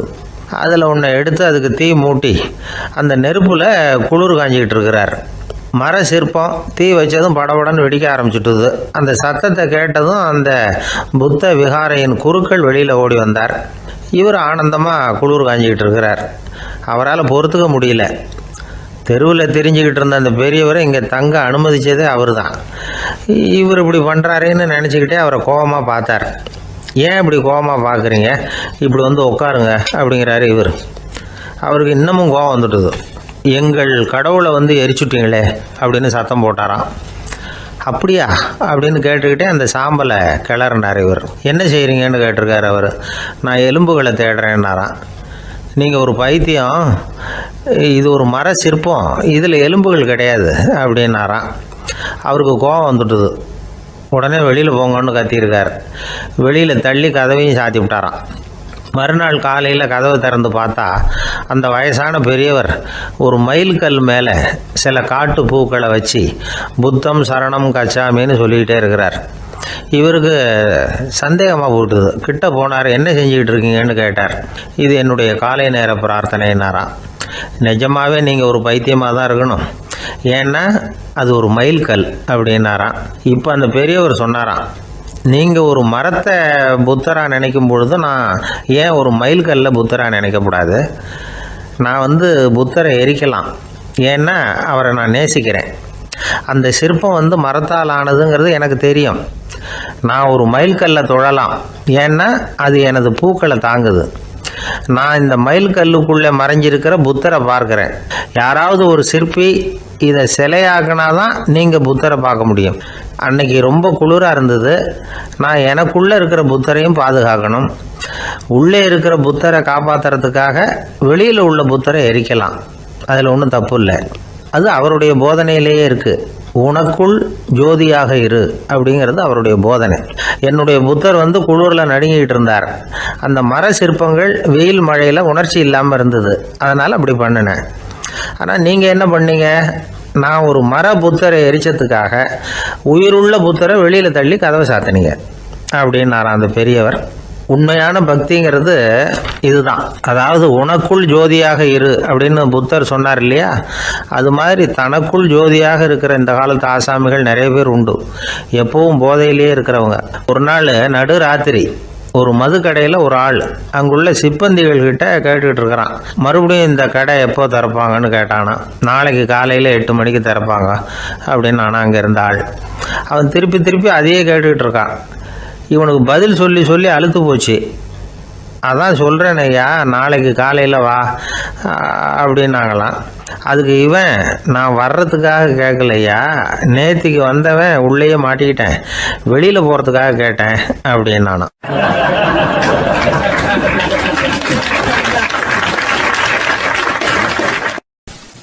ஒரு ஏரி ஓரமாக 2 பசங்க நடந்து போய்கிட்டு இருக்கிறாங்க. அதில் ஒருத்தன் பணக்கார வீட்டு பையன், இன்னொருத்தன் ஏழை. இவங்க 2 பேரும் போய்கிட்டு இருக்கிறாங்க. வழியில் ஒரு இடத்துல ஒரு ஜோடி செருப்பு இவங்க கண்ணில் படுது. ஒரு விவசாயி அந்த செருப்பை அங்கே விட்டுட்டு பக்கத்தில் இருந்த ஏரியில் கை காலை கழுவிட்டு இருக்கிறார். உடனே அந்த பணக்கார பையனுக்கு ஒரு ஐடியா. அவன் சொன்னானா, டேய், இப்போ ஒரு வேடிக்கை செய்யலாம். அந்த செருப்பு 2ஐயும் தூக்கி எட்டத்தில் வீசி எரிஞ்சிருவோம். அந்த ஆள் வந்து பார்த்துட்டு செருப்பை தேடி அல்லாடுவான், அங்கேயும் இங்கேயும் ஓடுவான், திருன்னு முழிப்பான். அதை பார்த்து நாம் ரசிக்கலாம், நல்ல தமாஷா இருக்கும் அப்படின்ட்டுருக்கான். இப்படி சொல்லிவிட்டு அந்த செருப்புகளை தூக்கிறதுக்கு போனானா. கொஞ்சம் பொறு அப்படின்னானா அந்த ஏழை பையன். ஏன்னு கேட்டிருக்கான் அவன். இப்போ அந்த ஏழை பையன் சொன்னானா, நீ சொல்கிறது ஒன்றும் வேடிக்கை கிடையாது. உன்னோட செருப்பு தொலைஞ்சா உன் அப்பா உடனே உனக்கு வேறு செருப்பு வாங்கி கொடுத்துருவார். ஆனால் அந்த ஆளுக்கு இந்த செருப்பு தொலைஞ்சதுன்னா வேறு புதுசாக வாங்கிறதுக்கு வாயையும் வயத்தையும் கட்டி பணத்தை சேர்க்க வேண்டியிருக்கும். அதனால் நான் ஒரு வேடிக்கை சொல்கிறேன், அது மாதிரி செய், அது இன்னமும் தமாஷா இருக்கும் அப்படின்னானா. எப்படி அது சொல்லுன்றான் அவன். செருப்பு 2ம் அது இருக்கிற இடத்துலையே இருக்கட்டும். உன் சட்டப்பையிலிருந்து ஒரே ஒரு 1 ரூபாய் நாணயத்தை எடு, அதை அந்த செருப்பு மேலே அதோட குதிகால் பகுதியில் வச்சுட்டு நாம் 2 பேரும் அந்த மரத்துக்கு பின்னாடி ஓடி போய் மறைஞ்சு நின்றுக்குவோம். அப்புறம் பாரு வேடிக்கை அப்படின்னா. அதே மாதிரி 1 ரூபா காசு செருப்பு மேலே வச்சுட்டு இவங்க 2 பேரும் மறைஞ்சு நின்றுக்கிட்டாங்க. கொஞ்ச நேரத்தில் அந்த விவசாயி வந்தார். காலில் உள்ள மண்ணை தட்டிவிட்டு செருப்பை மாட்டுறதுக்காக போனார். அங்கேருந்து காசு கண்ணில் போட்டுவிட்டது. அவருக்கு ஆச்சரியமாக போச்சு. அதை கையில் எடுத்து பார்க்குறார். 4 பக்கமும் திரும்பி பார்க்குறார், யார் இதை வச்சுருப்பான்னு. கடைசியில் ஆகாயத்தை பார்க்குறார். ஆண்டவா, இது உன்னோட கருணை தான். நீ தான் யாரோ புண்ணியவான் மனசில் தர்மம் பண்ணுற எண்ணத்தை உண்டாக்கி இருக்கிற. அந்த புண்ணியவான் நல்லா இருக்கணும் அப்படின்னு வாழ்த்தி அந்த காசை கண்ணில் ஊற்றிக்கிட்டாரான். மறைஞ்சிருந்து பார்த்துக்கிட்டு இருந்த ஏழை பையன் இப்படி சொன்னான், பாத்தியா, உன்னை புண்ணியவான்னு வாழ்த்தி விட்டு போகிறார் அந்த ஆள். அவருக்கும் சந்தோஷம், அதை பார்த்து நமக்கும் சந்தோஷம். உனக்கு 1 ரூபாங்கிறது ஒரு பெரிய விஷயம் இல்லை, ஆனால் அதனால் நமக்கு கிடைச்சிருக்கிற மகிழ்ச்சி ரொம்ப உயர்வானது அப்படின்னு நானும். வேடிக்கையும் கிண்டலும் இது மாதிரி அடுத்தவங்களுக்கு இடைஞ்சலாக இல்லாமல் இருக்கணும் அப்படிங்கிறார் கலைவாணர். ஆனால் பாருங்கள், அவருக்கே இடைஞ்சலாக வர்ற விஷயங்களை கூட அவர் வேடிக்கையாக தான் எடுத்துக்கிட்டாராம். ஒரு தடவை ஒருத்தர் கலைவாணர்கிட்ட வந்து, ஐயா, என் குழந்தை செத்து போச்சு அப்படின்னு சொல்லி அழுதாராம். உடனே இவர் அவருக்கு 100 ரூபா பணத்தை கொடுத்து, இந்தாங்க அடக்கம் செய்யுங்க அப்படின்னு சொல்லி அனுப்பி வச்சாராம். 1 வருஷம் கழித்து மறுபடியும் அதே ஆள் வந்திருக்கார். இவர் மறந்துருப்பாருங்கிற நினைப்பில், அண்ணே என் குழந்தை இறந்து போச்சுண்ணே அப்படின்னாராம். இவர் மறுபடியும் 100 ரூபா கொடுத்து ஆறுதல் சொல்லி அனுப்பி வச்சாராம். 7-8 மாதம் கழித்து மறுபடியும் அதே ஆள் வந்திருக்கார். அவர் வாயை திறக்கிறதுக்கு முன்னாடியே இவர் 100 ரூபாய் அவர் கையில் வச்சு, போன 2 தடவை தான் குழந்தை செத்து போச்சு, இந்த தடவையாவது அதை சாகாமல் காப்பாற்றி விடு அப்படின்னு சொல்லி அனுப்பி வச்சாராம். அதுக்கப்புறம் அந்த ஆள் வர்றதே இல்லையா.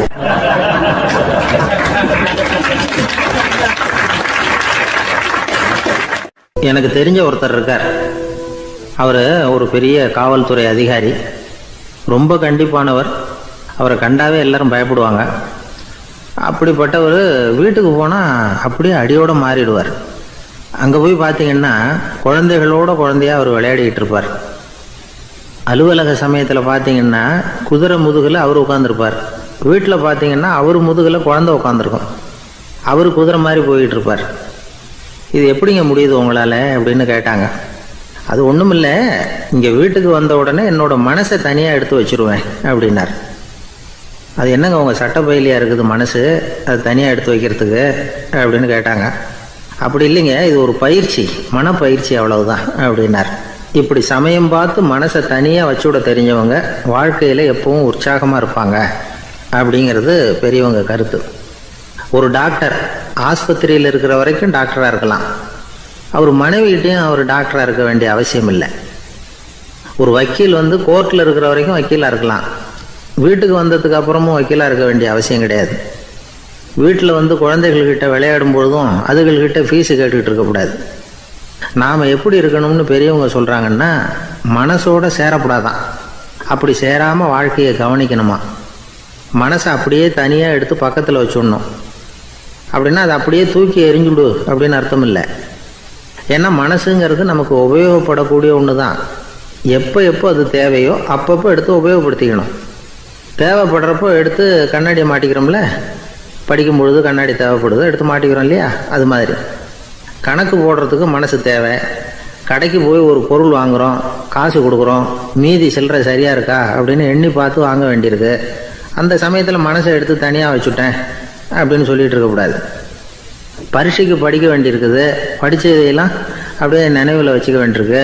அந்த சமயத்தில் மனசை தூக்கி எறிஞ்சுட்டேன் சார் அப்படின்னு சொல்லிகிட்டு இருக்கக்கூடாது. அப்படி சொன்னால் பரீட்சை நம்மளை தூக்கி எறிஞ்சிடும். அதனால் தேவைப்படுறப்போ மனசை உபயோகப்படுத்தணும், தேவையில்லாதப்போ அது தனியாக ஓய்வு எடுத்துக்க விட்டுடணும். இப்படி நாம் பழக்கப்படுத்திக்கிட்டா வாழ்க்கைங்கிறது நமக்கு புதுசாக தெரியுமா. மனசுக்கும் ஒரு சக்தி கிடைக்கும். எந்திரங்களுக்கு ஓய்வு கொடுக்குற மாதிரி மனசுக்கும் ஓய்வு கொடுக்கணும், இல்லைன்னா அது களைச்சி போயிடும். குழந்தைகள் மனசை சுமந்துக்கிட்டு இருக்கிறது இல்லை. இது முதியவர்கள் குழந்தைகள்கிட்டேருந்து கற்றுக்க வேண்டிய ஒரு பாடம். ஆனாலும் இந்த கால குழந்தைகள்கிட்ட ரொம்ப எச்சரிக்கையாக இருக்க வேண்டியிருக்கு. ஒரு தாத்தாவும் பேரனும் விளையாடிக்கிட்டு இருக்கிறாங்க. தாத்தா, எனக்கு சைக்கிள் ஓட்ட கற்றுக் கொடு அப்படிங்கிறான் பேரன். சைக்கிள் உயரம் கூட இல்லை, அதுக்குள்ளே சைக்கிள் ஓட்டணுமா அப்படின்னார் தாத்தா. ஏன் தாத்தா, ரயில் ஓட்டுறாரு, அவர் என்ன ரயில் நீளமா இருக்கார் அப்படின்னு கேட்டானா அந்த பையன்.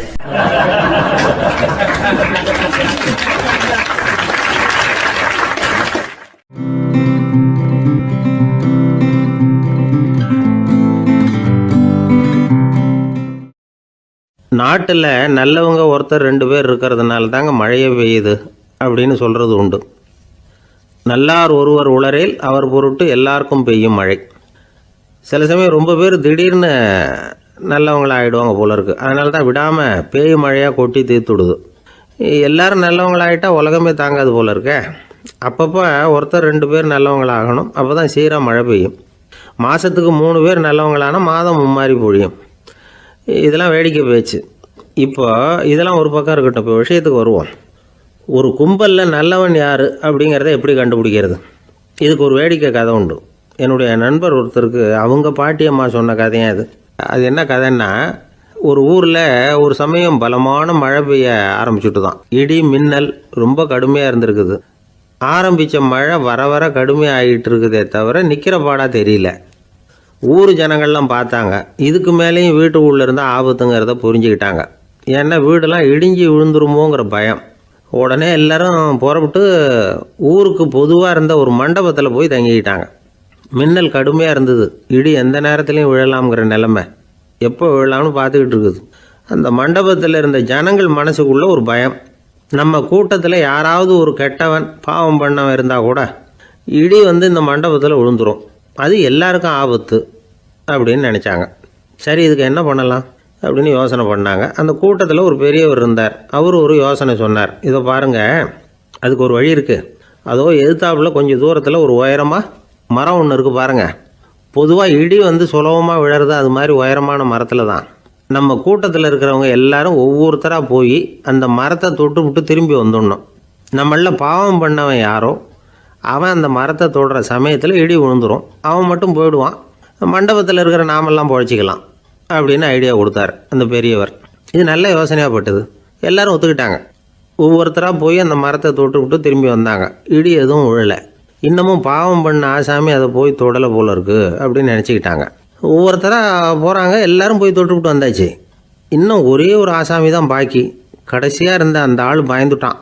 இது வரைக்கும் இடி விழலைன்னா இப்போ என்ன அர்த்தம்? இப்போ நாம் தான் பாக்கி, நாம் தான் தப்பு பண்ண ஆள் போல் இருக்குது அப்படின்னு நினச்சிட்டான். அதனால் துணிச்சலாக போய் தொடுறதுக்கு பயந்தான்.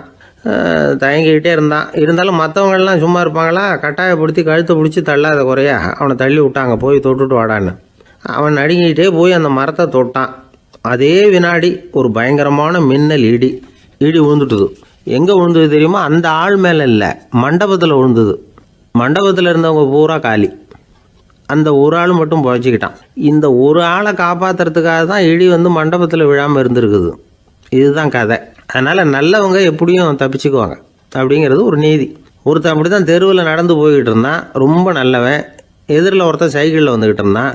அதில் மோதி இவன் கீழே விழுந்துட்டான். சைக்கிள்காரன் உடனே இறங்கி இவனை தூக்கி விட்டான். இவன் எழுந்திரிச்சு அவனை முறைச்சி பார்த்தான். அப்படி பார்க்காதீங்க சார், நீங்கள் ரொம்ப புண்ணியம் பண்ணியிருக்கீங்க, அதுதான் இப்போ சைக்கிளில் மோதிக்கிட்டீங்க அப்படின்றான். என்ன அப்படி சொல்கிறேன் நான்? இவன் 10 நிமிஷத்துக்கு முன்னாடி நான் லாரி ஓட்டிகிட்டு வந்தேன், அப்போ நீங்கள் எதிரில் வந்திருந்தீங்கன்னா என்ன ஆயிருக்கும் அப்படின்னானா அவன்.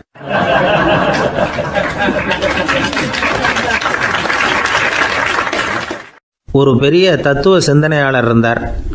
சுவாங் சு அப்படின்னு பேர். அவருடைய மனைவி ஒரு நாள் திடீர்னு காலமாயிட்டாங்க. ஐயோ பாவம், அவர் ரொம்ப வருத்தப்படுவார், போய் ஆறுதலாக 4 வார்த்தை பேசிவிட்டு வரலாம் அப்படின்னு நினச்சிக்கிட்டு நிறைய பேர் அவரை தேடிட்டு வந்தாங்களாம். வந்தவங்களுக்கு ஆச்சரியம். ஏன்னா இவர் வருத்தப்பட்டுக்கிட்டு இருப்பார் அப்படின்னு தானே எதிர்பார்த்தாங்க. அப்படி இல்லை, தாளம் போட்டுக்கிட்டு உட்காந்துருக்கிறார். தாளத்துக்கு தகுந்த மாதிரி பாட்டு வேறு பாடிக்கிட்டு இருக்கிறார். என்ன மனுஷன் அவர், கொஞ்சம் கூட கவலை இல்லாமல் இப்படி இருக்கிறாரு அப்படின்னு நினச்சாங்க. ஒருத்தர் துணிஞ்சு அவர்கிட்ட கேட்டுவிட்டார், என்னங்க இது இப்படி அப்படின்னு. அதுக்கு அவர் என்ன சொன்னார் தெரியுமா?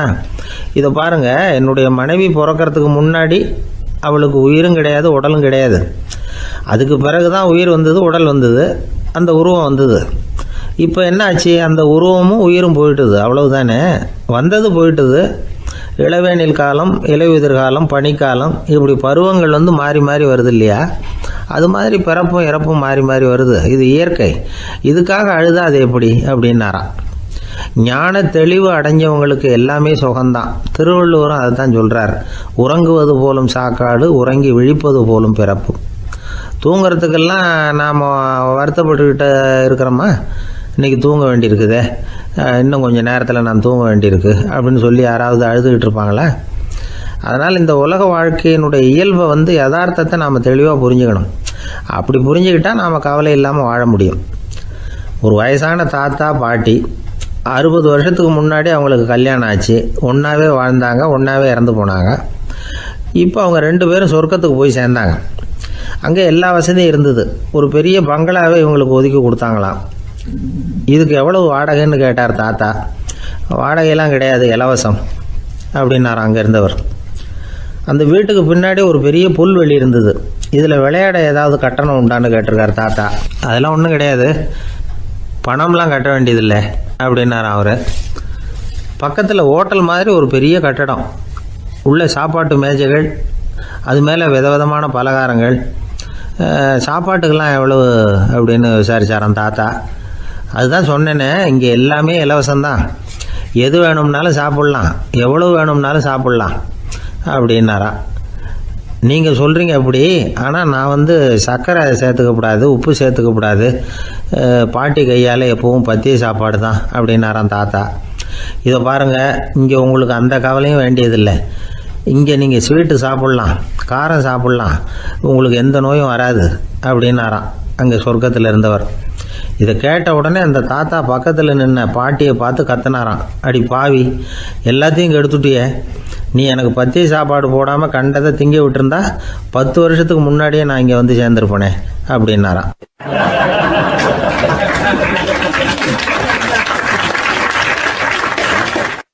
ஒரு காட்டில் ஒரு முனிவர் இருந்தார். ஒரு நாள் அவரை தேடிட்டு 4 பேர் வந்தாங்க. சுவாமி, எங்களுக்கு ரொம்ப நாளாக ஒரு சந்தேகம்னாங்க.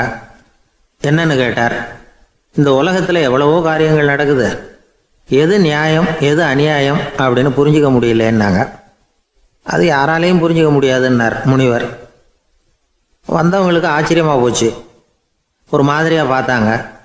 இதை முனிவர் கவனிச்சார். சரி, புறப்படுங்க என்னோடன்னார். எங்கன்னு கேட்டாங்க. இப்போ உங்கள் 4 பேரையும் ஒரு புஷ்பக விமானத்தில் அழைச்சிட்டு போகிறேன். இந்த உலகத்தில் சர்வசாதாரணமாக நடக்கக்கூடிய ஒரு காட்சியை உங்களுக்கு காட்ட போகிறேன். நீங்கள் பார்க்க போகிற அந்த காட்சி நியாயமா அநியாயமா அப்படிங்கிறத என்கிட்ட சொல்லணும். நீங்கள் சரியான பதில் சொன்னால் புஷ்பக விமானத்தில் தொடர்ந்து பிரயாணம் பண்ணலாம். தவறான பதில் சொன்னால் இந்த புஷ்பக விமானம் உங்களை கீழே தள்ளி விட்டுரும் அப்படின்னார். 4 பேருக்கும் பயந்தான். இருந்தாலும் முனிவர் கூப்பிடுறாரு அப்படின்னு சொல்லி புறப்பட்டாங்க. அவங்க எல்லாரும் புறப்பட்டு ஒரு காட்டு வழியாக போய்கிட்டு இருக்கிறாங்க புஷ்பக விமானத்தில். அங்கே நடக்கிற ஒரு காட்சியை காட்டுறார் முனிவர். அதோ அங்கே பாருங்கன்னார். அந்த விமானத்தில் இருந்தபடியே எல்லாரும் கீழே குனிஞ்சு பார்க்குறாங்க. அங்கே ஒரு தாய் புலி அப்போ தான் குட்டி போட்டிருக்கு. குட்டிகளை ஈன்ற உடனே பசிக்கு இறை தேடி அந்த பக்கமாக வருது. அதே நேரம் ஒரு தாய் மான், அதுவும் அப்போ தான் குட்டி போட்டிருக்கு. அதுவும் இதே மாதிரி குட்டிகளை ஈன்ற உடனே பசிக்கு இறை தேடி அந்த பக்கமாக வருது.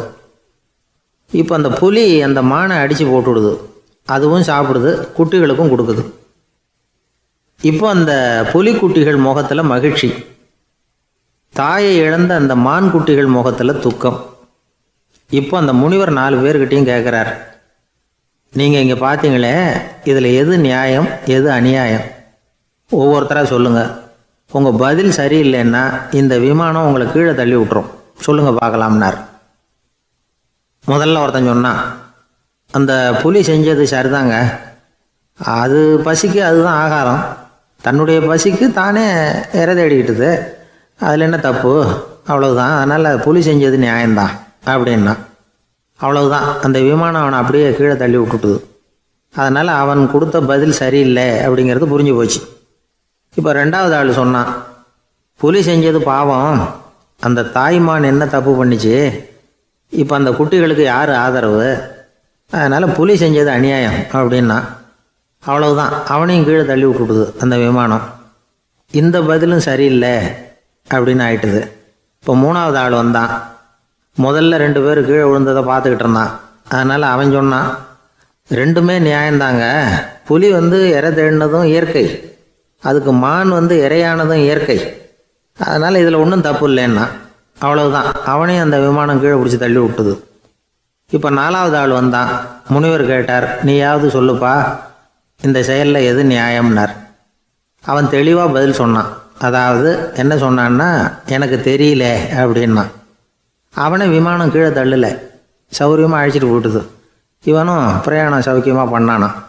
ஆக இதுதான் சரியான பதிலுங்கிறத முனிவர் உணர்த்தினார். இந்த கதையிலிருந்து நாம் புரிஞ்சுக்க வேண்டியது என்னென்னா, இந்த உலகத்தில் எவ்வளவோ காரியங்கள் நடக்குது. அதெல்லாம் ஏன் அப்படி நடக்குதுங்கிறதுக்கு எப்பேற்பட்ட பண்டிதராலும் பதில் சொல்ல முடியாது. தெரியாததை தெரியாதுன்னு ஒத்துக்கிட்டா வாழ்க்கை பிரயாணம் சுகமாக இருக்கும்.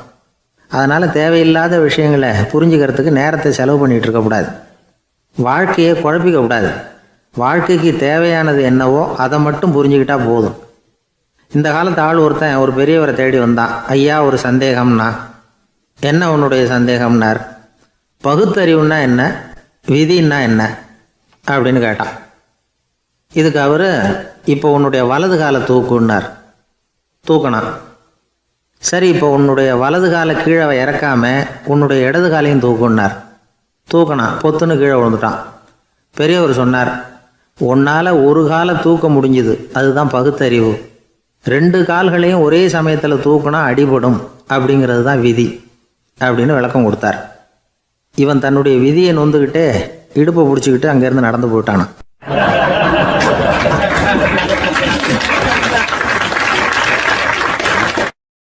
ஒரு ஊரில் ஒரு பெரியவர் இருந்தார். ஒரு நாள் அவரை தேடி ஒருத்தர் வந்தார். ஐயா, நான் கடவுளை பரிபூர்ணமாக நம்புகிறேன் அப்படின்னார். சரி, அந்த நம்பிக்கை உனக்கு எப்படி வந்ததுன்னு கேட்டார் இவர். அவர் சொல்ல ஆரம்பித்தார். ஐயா, எனக்கு கல்யாணம் ஆகி 10 வருஷம் ஆச்சு, ஆனாலும் குழந்தை பாக்கியம் இல்லை. அதுக்கு என்ன காரணமாக இருக்கும்னு நான் யோசனை பண்ணிகிட்டு இருந்தப்போ நண்பர் ஒருத்தர் ஒரு ஆலோசனை சொன்னார். உனக்கு மதப்பற்று இல்லை, எந்த கடவுளையுமே நம்ப மாட்டேங்கிற, அதுதான் காரணம். கடவுளை நம்பு, உனக்கு குழந்தை பாக்கியம் கிடைக்கும் அப்படின்னார்.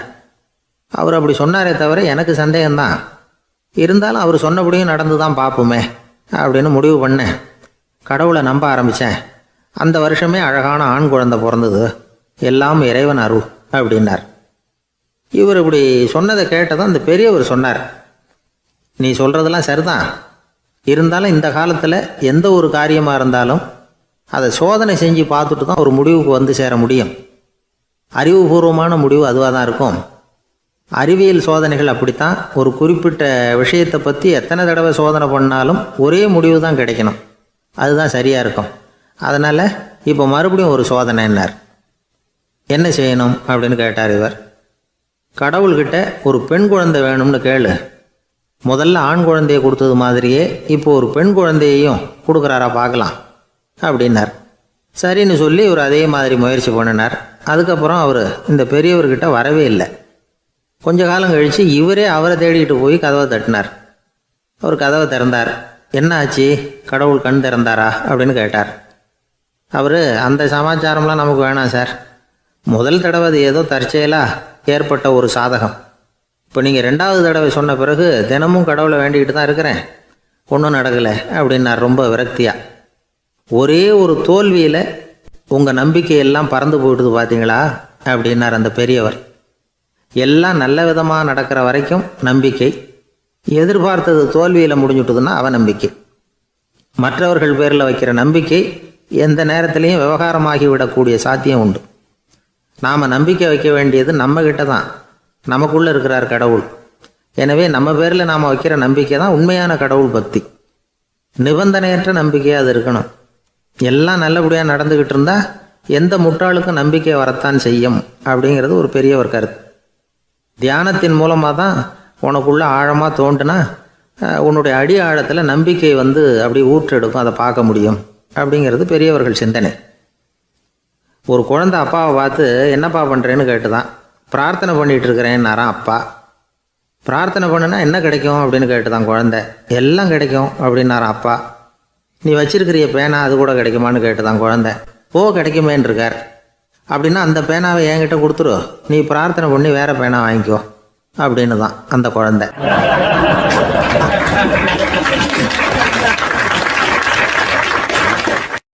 ஒரு வயசான பாட்டியும் தாத்தாவும் ஒரு பூங்காவில் உட்காந்து பேசிக்கிட்டு இருக்கிறாங்க. அவங்களுக்கு கல்யாணம் ஆகி 53 வருஷம் ஆச்சு. பிள்ளைங்கள்லாம் படித்து பெரிய பெரிய வேலையில் இருக்கிறாங்க. பேரன் பேத்திகளும் நல்ல நிலைமையில் இருக்கிறாங்க. இந்த தாத்தாவும் பாட்டியும் சிரித்து பேசிக்கிட்டு இருந்ததை ஒரு பெரியவர் பார்த்தார். அவருக்கு ஆச்சரியமாக இருந்தது. இந்த வயசுலேயும் இவ்வளவு அந்யோன்யமாக இவங்க பேசிக்கிட்டு இருக்கிறாங்களே அப்படின்னு நினச்சார். சரி, நேரிலேயே கேட்டுருவோமே அப்படின்னு நினச்சிக்கிட்டு கிட்ட போனார். உங்கள் மன வாழ்க்கையின் வெற்றிக்கான ரகசியம் என்ன அப்படின்னு கேட்டார். இதை கேட்டதும் அந்த தாத்தா சிரிச்சுக்கிட்டே பாட்டியை பார்த்தாராம்.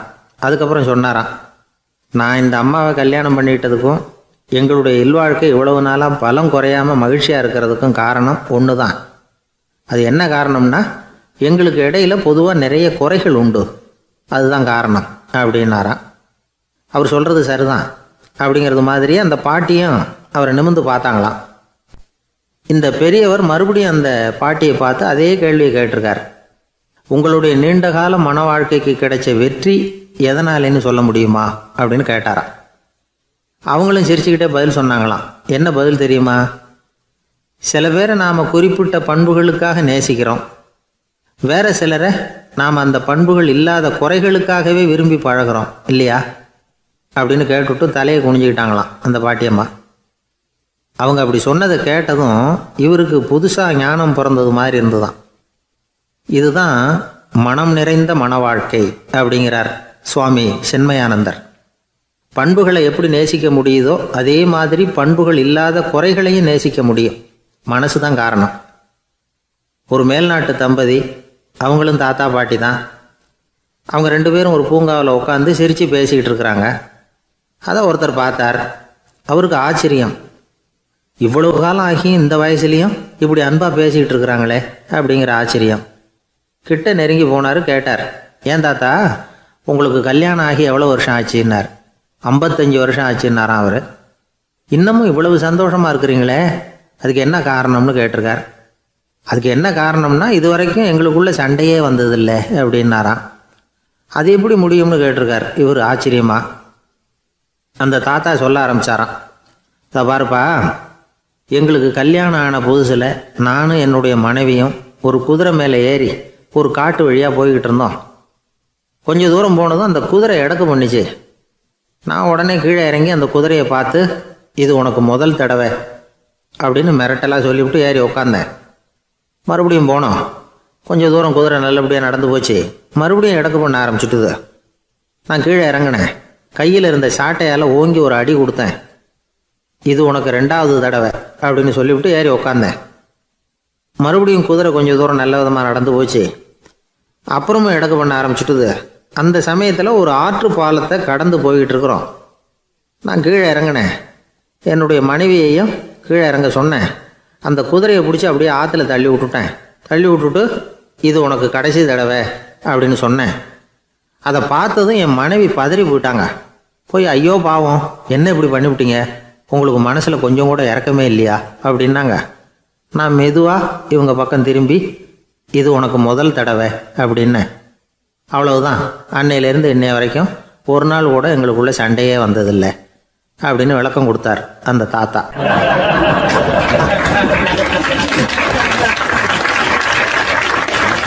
கடற்கரை ஓரமாக ஒரு பெரியவர் கையால் மணலை கீறிக்கிட்டே உட்காந்துருக்கிறார்.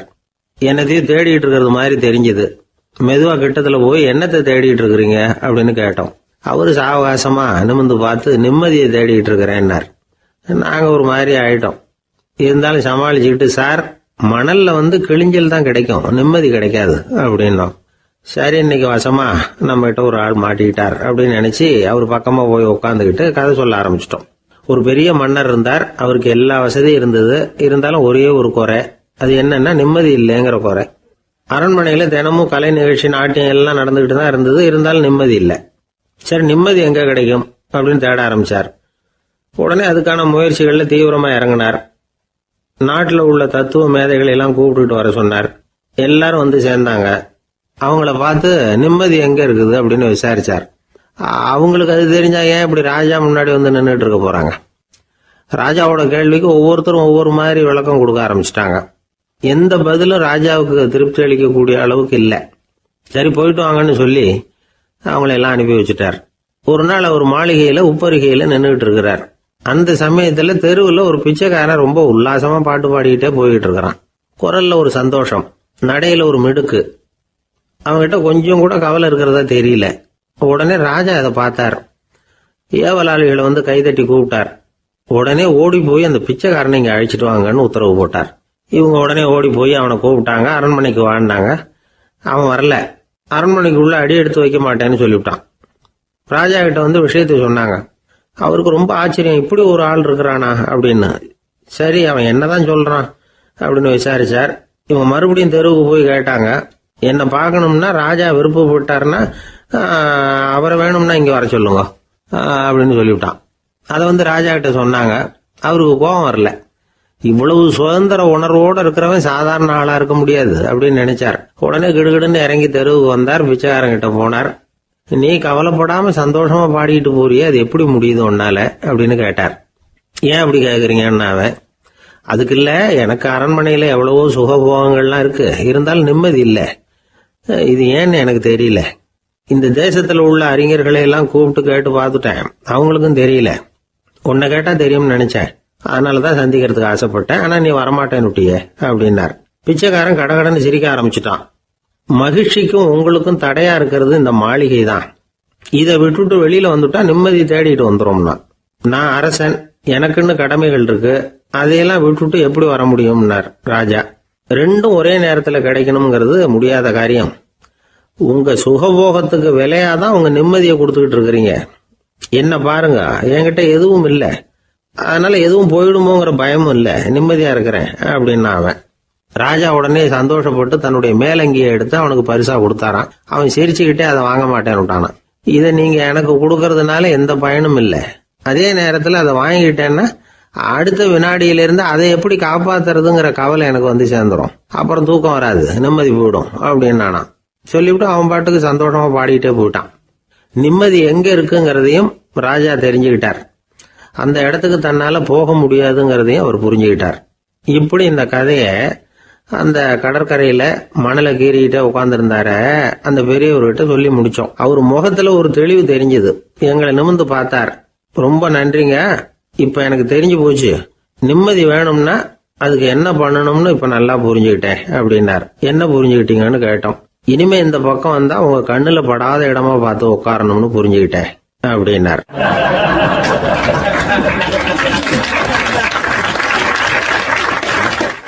ஒரு ஊர்ல ஒரு ஆள் இருந்தான், தையல் கடை வச்சிருந்தான். அவங்கிட்ட ஒருத்தன் ஒரு சட்டை துணி எடுத்து கொடுத்து தைக்க சொல்லியிருந்தான். வர்ற சனிக்கிழமை வா, வந்து வாங்கிட்டு போ அப்படின்னு அவன் சொல்லியிருந்தான். அதே மாதிரி இவன் வந்தான். அவன் தச்சு வச்சிருந்த சட்டையை கொடுத்தான். இவன் வாங்கி அங்கேயே போட்டு பார்த்தான். கை நீளம் ஒண்ணுக்கு ஒண்ணு வித்தியாசமா இருந்தது. வலது கை இடது பக்கத்தை விட நீளம் குறைச்சலா இருந்தது. அவன் முணுமுணுக்க ஆரம்பிச்சுட்டான். என்ன இது இப்படி தைச்சுட்டியேன்னு. இதுக்கு அவன் சொன்னான், ஐயோ இதுக்காகவா சங்கடப்படுறீங்க, வலது கையை மட்டும் கொஞ்சம் உள்ள இழுத்தாப்புல வச்சுக்கிட்டீங்கன்னா சரியா போகுது, மற்றபடி அந்த சட்டையில உள்ள கலை அம்சத்தை கவனிங்க, எவ்வளவு அற்புதமா தச்சிருக்கேன் பாருங்க, ஒரு சின்ன குறைய வந்து இப்படி எல்லாம் பொருட்படுத்த வேண்டியதில்லை, நான் சொன்னது மாதிரி கையை கொஞ்சம் உள்ள இழுத்தது மாதிரி வச்சுக்கிட்டு நடந்து போங்க, ஜோரா இருக்கும் அப்படின்னா. அவனும் யோசிச்சு பார்த்தான். சரியான யோசனையா தான் தோணுச்சு. கொஞ்சம் முயற்சி பண்ணி வலது கையை கொஞ்சம் உள்ள இழுத்து சட்டை சரியா இருக்கிறது மாதிரி பண்ணிட்டான். இப்போ மறுபடியும் ஒரு பிரச்சனை.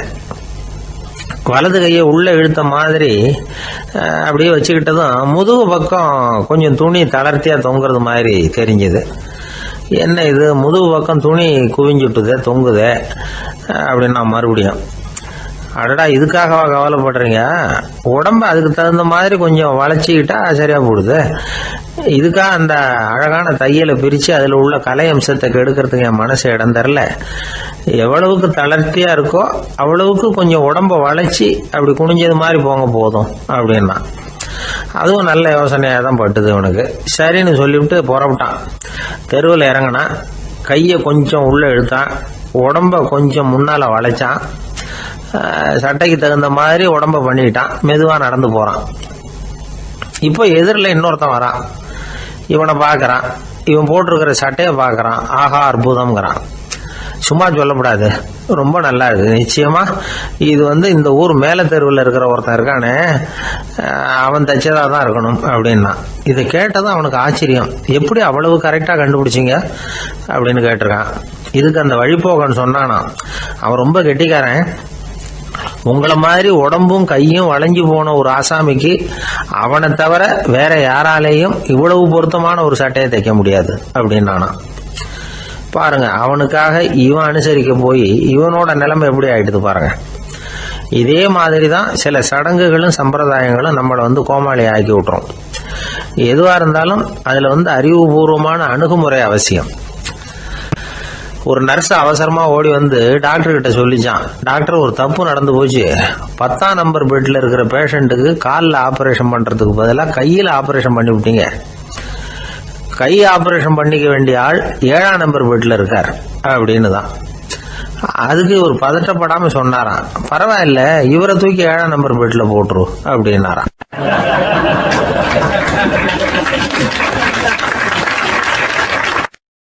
தான் மட்டும் வாழ்ந்தா போதும் அப்படின்னு நினைக்கிறவங்க உண்டு. தானும் வாழணும், அடுத்தவங்களும் வாழணும் அப்படின்னு நினைக்கிறவங்களும் உண்டு. முதல்ல சொன்ன வகையை சேர்ந்த மனிதர்கள் எப்படி தெரியுமா? எப்படியாவது தான் மட்டும் வாழ்ந்தால் போதுங்கிற நினைப்பு தான் எப்பவும் அவங்களுக்கு இருக்கும். தங்களுடைய வளர்ச்சிக்கு எது தடையா இருந்தாலும் சரி, யார் தடையா இருந்தாலும் சரி, அதை அழிச்சுட்டு தான் மறுவேலை பார்ப்பாங்க. அவங்கெல்லாம் பாவ காரியங்களுக்கு தயங்குறதே இல்லை. அப்படிப்பட்ட வாழ்க்கை அவங்களுக்கே இடைஞ்சல அமைஞ்சு விடுறது உண்டு. அதை விளக்கறதுக்கு ஒரு கதையும் உண்டு. ஒரு ஊர்ல அப்படிப்பட்ட ஆள் ஒருத்தன் இருந்திருக்கான். நிறைய பாவங்களை செஞ்சவன். அதன் காரணமா நரகப்படுகொழியில விழுந்துட்டான். நரகப்படுகொழிங்கிறது ஒரு பெரிய கிணறு மாதிரி. ஏற்கனவே பாவம் செஞ்சவங்க நிறைய பேர் அதில் விழுந்து கிடக்குறாங்க. உள்ள ஏகப்பட்ட சத்தம், எல்லாம் அந்த பாவாத்மாக்கள் போடுற சத்தம். இப்போ விழுந்தானே இவனும் சத்தம் போட்டான். இவன் போடுற சத்தம் கொஞ்சம் அதிகமா கேட்டுது. இந்த கிணத்துக்கு பக்கத்துல புத்தர் உட்கார்ந்துருக்கிறார். அவர் காதுல இவன் போடுற சத்தம் விழுந்தது. உடனே அந்த கிணத்தடிக்கு போனார். குனிஞ்சு பார்த்தார். சாமி என்னை காப்பாத்துங்க அப்படின்னு கத்தனான் இவன். புத்தர் அவனை கொஞ்சம் கவனிச்சு பார்த்தார். மனித சமுதாயத்துக்கு அவன் என்னென்ன கெடுதல் பண்ணியிருக்கிறாங்கிற விவரம்லாம் அவர் மனக்கண்ணில் தெரிஞ்சது. அவருக்கு எல்லாம் புரிஞ்சு போச்சு. இருந்தாலும் அவனை காப்பாத்துறதுக்கு ஏதாவது வழி உண்டா அப்படின்னு யோசிச்சார். அவன் தன்னுடைய வாழ்நாளில் ஏதாவது நல்லது செஞ்சிருக்கானா அப்படின்னு பார்த்தார். ஒரே ஒரு சமயம் அவன் தன்னுடைய காலடியில மிதிபட இருந்த சிலந்தியை மிதிக்காமல் தாண்டி போயிருக்கிறான். இந்த ஒரு காரியத்துக்காக அவனை கரையேற்ற முடியுமா அப்படின்னு நினைச்சாரு. அவ்வளவுதான். உடனே அவர் கையில ஒரு சிலந்தி உட்கார்ந்துதான். அதுகிட்ட இருந்து நூல் இழை வெளிவர ஆரம்பிச்சது. அந்த நூல் இழை கிணற்று ஆழம் வரைக்கும் அப்படியே நீண்டுகிட்டே போச்சான். புத்தர் பார்த்தார். இந்த நூலை பிடிச்சிக்கிட்டு மேலே ஏறி வா அப்படின்னாரு. என்னங்க சொல்றீங்க, இந்த சிலந்தி நூல் என்ன தாங்குமான்னு கத்தனா. எல்லாம் தாங்கும், அதை பிடிச்சிக்கிட்டு ஏறி வா அப்படின்னாரு. சந்தேகத்தோடவே அவன் அந்த நூல் இழைய பிடிச்சி இழுத்து பார்த்தா ரொம்ப வலுவா இருந்தது. அவனுக்கு ஆச்சரியம். அதை பிடிச்சிக்கிட்டு மெதுவா மேலே ஏறி வர ஆரம்பிச்சுட்டான். பாதி தூரம் ஏறி வந்திருப்பான். அப்போ அவன் காலுக்கு கீழே ஏதோ சத்தம். என்னன்னு குனிஞ்சு பார்க்கறான். கீழே கிடந்தவங்க சில பேரும் அந்த நூலை பிடிச்சி மேலே வந்துகிட்டு இருக்கிறாங்க. இவனுக்கு கோபம் வந்துட்டுது. தன்னுடைய இடுப்புல வச்சிருந்த கத்தியை எடுத்து தன்னுடைய காலுக்கு கீழே நூல் இழையை அப்படியே வெட்டி விட்டுட்டான். இனிமே நாம மட்டும்தான் மேலே ஏறி வந்துடணும் அப்படின்னு நினைச்சுக்கிட்டான். ஆனா நடந்தது என்ன தெரியுமா? மொத்த நூல் இழையும் அப்படியே அருந்து கீழே விழுந்துட்டுது. அவனும் பொத்துன்னு கீழே விழுந்துட்டான். மறுபடியும் கத்த ஆரம்பிச்சுட்டான். ஏற்கனவே அவன் செஞ்சிருந்த ஒரு சிறு கருணை அந்த நூல் இழைக்கு உறுதியை கொடுத்தது. இப்போ அவன் செஞ்ச பாவம் அந்த நூல் இழைய வலுவிழக்க செஞ்சுட்டுது. அடுத்தவங்களும் வாழணுங்கிற எண்ணம் அவனுக்கு இருந்திருந்தா இப்போ அவனும் கரையேறி வந்திருப்பான், மற்றவங்களும் சௌக்கியமா சேர்ந்திருப்பாங்க. அதனால நாமும் வாழணும், அடுத்தவங்களும் வாழணும் அப்படின்னு நினைக்கிறவன் வாழ்க்கையில சீக்கிரம் முன்னுக்கு வந்துருவான். ஒருத்தன் ஒரு டாக்டர் கிட்ட போனான். மருந்து வாங்கினான். வாங்கி கொண்டாந்து பேசாம வச்சுட்டான், சாப்பிடல. அப்புறம் எதுக்காகப்பா போய் அவர்கிட்ட மருந்து வாங்கினேன் அப்படின்னு கேட்டாங்க. டாக்டர் வாழணும் இல்லையா, அதனாலதான் அப்படின்னா. அவர் கொடுத்த மருந்து நீ ஏன் சாப்பிடல அப்புறம் அப்படின்னு கேட்டாங்க. நான் வாழணும் இல்லையா, அதுக்காக தான் அப்படின்னா.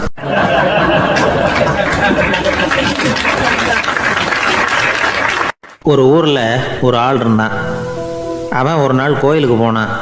கடவுள்கிட்ட வேண்டிக்கிட்டான், எனக்கு ஒரு 1 லட்ச ரூபா நீ கொடுத்தா நான் உன் சன்னதியில் ஒரு தேங்காய் உடைக்கிறேன் அப்படின்னு வேண்டிக்கிட்டான். கடவுள் பார்த்தார். உடனே அவன் கண் முன்னாடி தோன்றினார்.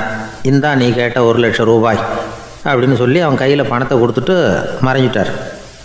இவனால் நம்பவே முடியல. இவ்வளவு சுலபமாக கிடைக்கும்னு தெரிஞ்சிருந்தா அனாவசியமாக ஒரு தேங்காய் உடைக்கிறேன்னு வேண்டியிருக்க வேண்டியது இல்லையே அப்படின்னு நினச்சான். இருந்தாலும் வேண்டுதலை நிறைவேற்ற வேண்டியது கடமை. அதுக்காக என்ன பண்ணால் பக்கத்தில் ஒரு கடைக்கு போனான். ஒரு தேங்காயை கையில் எடுத்தான். இது என்ன விலைன்னு கேட்டான். 5 ரூபான்னார் கடையில் இருந்தவர். அதிகமாக இருக்குதே விலைன்னா. அப்படின்னா ஒன்று செய்யுங்க, அடுத்த ஊருக்கு போங்க, அங்கே தென்னந்தோப்பு அதிகம், அதனால் அங்கே இதை விட குறைஞ்ச விலைக்கு கிடைக்கும் அப்படின்னார். சரின்னு அடுத்த ஊருக்கு கிளம்புனான். அங்கே போய் விசாரித்தான். ஒரு தேங்காய் 3 ரூபாய் விலைன்னாங்க. இதுவும் அதிகமாக தெரியுதேன்னா. அப்படின்னா ஒன்று செய்ய, அதுவும் அந்த ஆற்று ஓரமாக ஒரு தென்னை மரம் இருக்குது பார், அதில் நீயே ஏறி பறிச்சுக்கோ, ஒரு தேங்காய்க்கு 1 ரூபா கொடுத்தா போதும் அப்படின்னார் அந்த தோப்புக்கு சொந்தக்காரர். இவனுக்கு மரம் ஏற தெரியாது. இருந்தாலும் ஆசை யார விட்டுது, விலை சல்லிசாக இருக்குதே. ஆற்று ஓரம் போனால் தட்டு தடுமாறி அந்த மரத்தில் ஏறினா அந்த தென்னை மரம் வளைஞ்சி ஆற்று பக்கம் போய் அப்புறம் நிமிர்ந்து இருந்தது. அதாவது மரத்தின் உச்சி சரியாக ஆற்றுக்கு நடுவில் இருந்தது. ஆற்றுல வெள்ளம் கரை புரண்டு ஓடிக்கிட்டு இருக்கு. இவன் கடவுள் கொடுத்த 1,00,000 ரூபாயை மடியில் வச்சு இறுக்கி கட்டிக்கிட்டான். உச்சிக்கு போய் காய் பறிக்கிற சமயத்தில் காற்றும் மழையும் பலமாக கலந்து அடிக்க ஆரம்பிச்சுட்டுது. கால் வழுக்கி விட்டுட்டுது. இவன் சடார்னு ஒரு தென்னை மட்டையை பிடிச்சிக்கிட்டு தொங்க ஆரம்பிச்சிட்டான். கீழே பயங்கரமான வெள்ளம். மடியில் 1,00,000 ரூபா பணம். என்ன செய்கிறதுன்னு தவிக்கிறான். இந்த சமயம் கரையில் ஒரு யானைப்பாகன் யானையை குளிப்பாட்டிக்கிட்டு இருக்கிறான். அது அவன் கண்ணில் பட்டுது. ஐயா ஒரு உதவின்னு கத்துனான். அவன் என்ன செய்யணும்னு கேட்டான். உன் யானையை மெதுவாக இங்கே அழைச்சிட்டு வா, எனக்கு நேராக கீழே நிறுத்து, என் காலை பிடிச்சி மெதுவாக கீழே இறக்கி விட்ரு, என் மடியில் இருக்கிற பணத்தில் உனக்கு 10,000 ரூபா தரேன் அப்படின்னா. அவன் பார்த்தான். காலை கையை பிடிச்சா கூட எவனும் இந்த காலத்தில் 10 ரூபாய்க்கு மேலே தரமாட்டேங்கிறான். இவன் காலை பிடிச்சா 10,000 தர்றேங்கிறான் அப்படின்னு யோசனை பண்ணான். உடனே யானையை கொண்டுட்டு போனான். அவனுக்கு நேராக கீழே நிறுத்தினான். அவன் காலை பிடிச்சான். அவ்வளவுதான். அந்த நேரம் பார்த்து யானை மெதுவாக நடந்து அப்பால் போட்டுது. இப்போ யானைப்பாகன் அவன் காலை கெட்டியாக பிடிச்சிக்கிட்டு தொங்குறான். பரிதாபமாக மேலே பார்க்குறான். அவன் மட்டையை பிடிச்சிக்கிட்டு தொங்குறான். இப்போ யானைப்பாகன் சொல்கிறான், தம்பி மட்டையை விட்டுறாத, கெட்டியாக பிடிச்சிக்கோ, நான் உனக்கு 10,000 ரூபா தரேன், இதோ மடியில் தான் வச்சுருக்கேன்னா. மேலே தொங்குறவனுக்கு இந்த நிலைமையிலேயும் ஒரு சந்தோஷம், மேற்கொண்டு ஒரு 10,000 ரூபா நமக்கு கிடைக்கும் போல இருக்கே அப்படின்னு. இந்த சமயத்தில் ஒருத்தன் ஒட்டகத்தை ஓட்டிகிட்டு வந்தான் அந்த பக்கமாக குளிப்பாட்டுறதுக்கு. யானைப்பாகன் பார்த்துட்டான். ஐயா ஒட்டகக்காரரே, அதை இங்கே கொண்டுட்டு வா, எங்கள் காலை பிடிச்சி பத்திரமா இறக்கி விடு, நாங்கள் பணம் கொடுக்குறோம்னா. அவனும் பணத்துக்கு ஆசைப்பட்டு வந்தான். அவன் காலை பிடிக்கிற சமயம் ஒட்டகமும் நழுவி போட்டுது. இப்போ 3 பேருமே வரிசையாக தொங்குறாங்க. ஒட்டகக்காரன் கத்துறான், தம்பி மட்டையை விட்டுறாத, கெட்டியாக பிடிச்சிக்கோ, நான் என் மடியில் இருக்கிற 5,000 உனக்கு தந்துடுறேன்னா.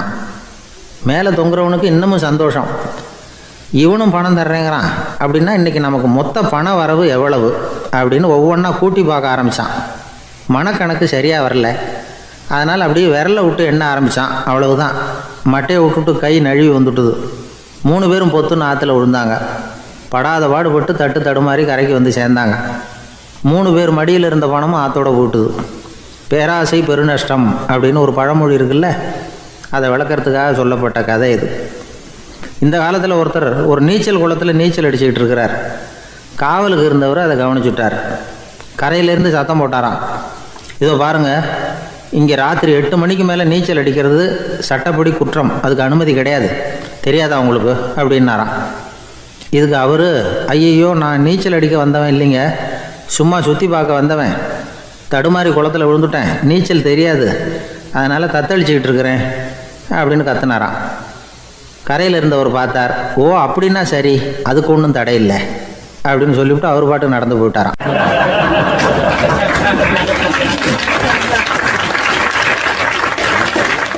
அசோக மன்னர் வந்துகிட்டு இருக்கார். அவருடைய ஆலோசகர்கள் எல்லாம் பக்கத்தில் வந்துகிட்டு இருக்கிறாங்க. அந்த சமயத்தில் எதிரில் ஒரு புத்த பிக்ஷு வர்றார். அசோகர் பார்க்குறார். ஓடி போய் அவர் காலில் விழுந்து வணங்குறார். அசோக மன்னரின் தலை அந்த புத்த துறவியின் பாதத்தில் பட்டுக்கிட்டு இருக்கு. பக்கத்தில் நின்றுக்கிட்டு இருந்த அமைச்சருக்கு இது ரொம்ப சங்கடமாக போச்சு. ரொம்ப வருத்தப்பட்டார். நம்ம அசோக சக்கரவர்த்தி எப்பேற்பட்டவர், அவரோட தலை ஒரு சன்னியாசியின் பாதத்தில் படுறதா அப்படின்னு நினச்சி ரொம்ப கவலைப்பட்டார். அரண்மனைக்கு திரும்பினதும் அமைச்சர் மெதுவாக ஆரம்பித்தார். அரசே, எனக்கு ரொம்ப வருத்தமாக இருக்குது அப்படின்னார். எதுக்குன்னார் மன்னர். அசோக சக்கரவர்த்தியின் தலை, அதாவது அந்த சிரம், ரொம்ப மதிப்புமிக்க ஒன்று.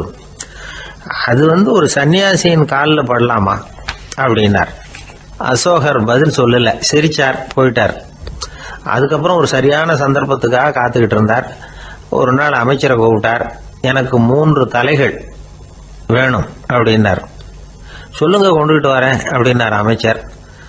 அசோகர் சொன்னார், முதல்ல எனக்கு தேவையானது ஒரு ஆட்டின் தலை, 2வது ஒரு புலியின் தலை, 3வது ஒரு மனிதனின் தலை. இதுதான் அசோகர் கேட்டது. எங்க இருந்தாலும் கொண்டு வாங்கன்னார். அமைச்சர் புறப்பட்டார். ஆட்டுத்தலை, புலித்தலை கிடைச்சிட்டுது. அப்புறமா ஒரு சுடுகாட்டுக்கு போய் ஒரு மனித தலையும் சேகரம் பண்ணிட்டு ராஜா கிட்ட வந்துட்டார். அரசே, உங்கள் ஆணைப்படி 3 தலைகளையும் கொண்டு வந்திருக்கிறேன்னார். அசோகர் பார்த்தார். ரொம்ப நல்லது, இப்போ இது 3ஐயும் எடுத்துக்கிட்டு போய் சந்தையில் வித்துட்டு வாங்க அப்படின்னார். அமைச்சர் அதுகளை எடுத்துக்கிட்டு சந்தைக்கு போனார். முதல்ல ஆட்டுத்தலை நல்ல விலைக்கு விற்று போச்சு. நல்ல விலை கொடுத்து வாங்கிட்டு போட்டாங்க. அடுத்தபடியாக புலி தலையை ஒருத்தர் வாங்கிட்டார். அதை பாடம் பண்ணி வீட்டில் மாட்டி வைக்கலாமே அப்படின்னு நினச்சி அதையும் வாங்கிட்டு போட்டார். மனித தலையை மட்டும் வாங்குறதுக்கு யாரும் முன் வரல. எல்லாரும் அதை பார்த்துட்டு விலைக்கு போக ஆரம்பிச்சாங்க. அமைச்சர் திரும்பி வந்தார். அரசே, இந்த தலையை மட்டும் யாரும் வாங்க மாட்டேங்கிறாங்க அப்படின்னார். சரி, பரவாயில்ல, இதை இலவசமாகவே எனாமாவே யாருக்கிட்டையாவது கொடுத்துட்டு வந்துருங்க அப்படின்னார். அமைச்சர் மறுபடியும் சந்தைக்கு போனார். இதை இலவசமாக தரேன், இதை வாங்கிக்கோங்க அப்படின்னார். அப்பவும் அதை யாரும் வாங்கிக்கிறதுக்கு தயாராக இல்லை. மறுபடியும் திரும்பி மன்னர்கிட்ட விவரத்தை சொன்னார். இப்போ மன்னர் சொல்றார், அமைச்சரே, உயிர் இருக்கிற வரைக்கும் தான் இந்த தலைக்கு மதிப்பு. ஜீவன் போனதுக்கு அப்புறம் அதோட மதிப்பும் போயிடுது. அதனால மதிப்பு இருக்கும் பொழுதே பெரியவர்கள் பாதம் பணிந்து அந்த புனிதத்தை பெற்றுக்கொள்ளணும் அப்படின்னார். பணிவுங்கிறது வேற, அடிமைத்தனம்ங்கிறது வேற. பெரியவர்களை பணிவது நமக்கு பெருமை தரக்கூடிய விஷயம். இதை மனசுல வச்சுக்கிட்டு எப்போ காலில் விழணும், எப்போ காலில் விழக்கூடாது அப்படிங்கிறத முடிவு பண்ணிக்கணும். ஒரு சாதாரண ஆள் நடந்து வந்துகிட்டு இருந்தார். எதிரில் வந்த ஒரு பெரிய மனுஷன் ஓடி போய் அவர் காலில் விழுந்து தன்னுடைய தலையை அவர் பாதத்தில் கொண்டு போய் வச்சார். கொஞ்ச நேரம் கழிச்சு எழுந்திரிச்சு வந்துட்டார். வந்த பிறகு இவரை கேட்டேன், ஏன் திடீர்னு ஓடி போய் அந்த ஆளு காலில் விழுந்தீங்க அப்படின்னு. அவர் போட்டிருக்கிறது என்னோட காணாம போன செருப்பான்னு கண்டுபிடிக்கிறதுக்காக அப்படி விழுந்தேன் அப்படின்னார்.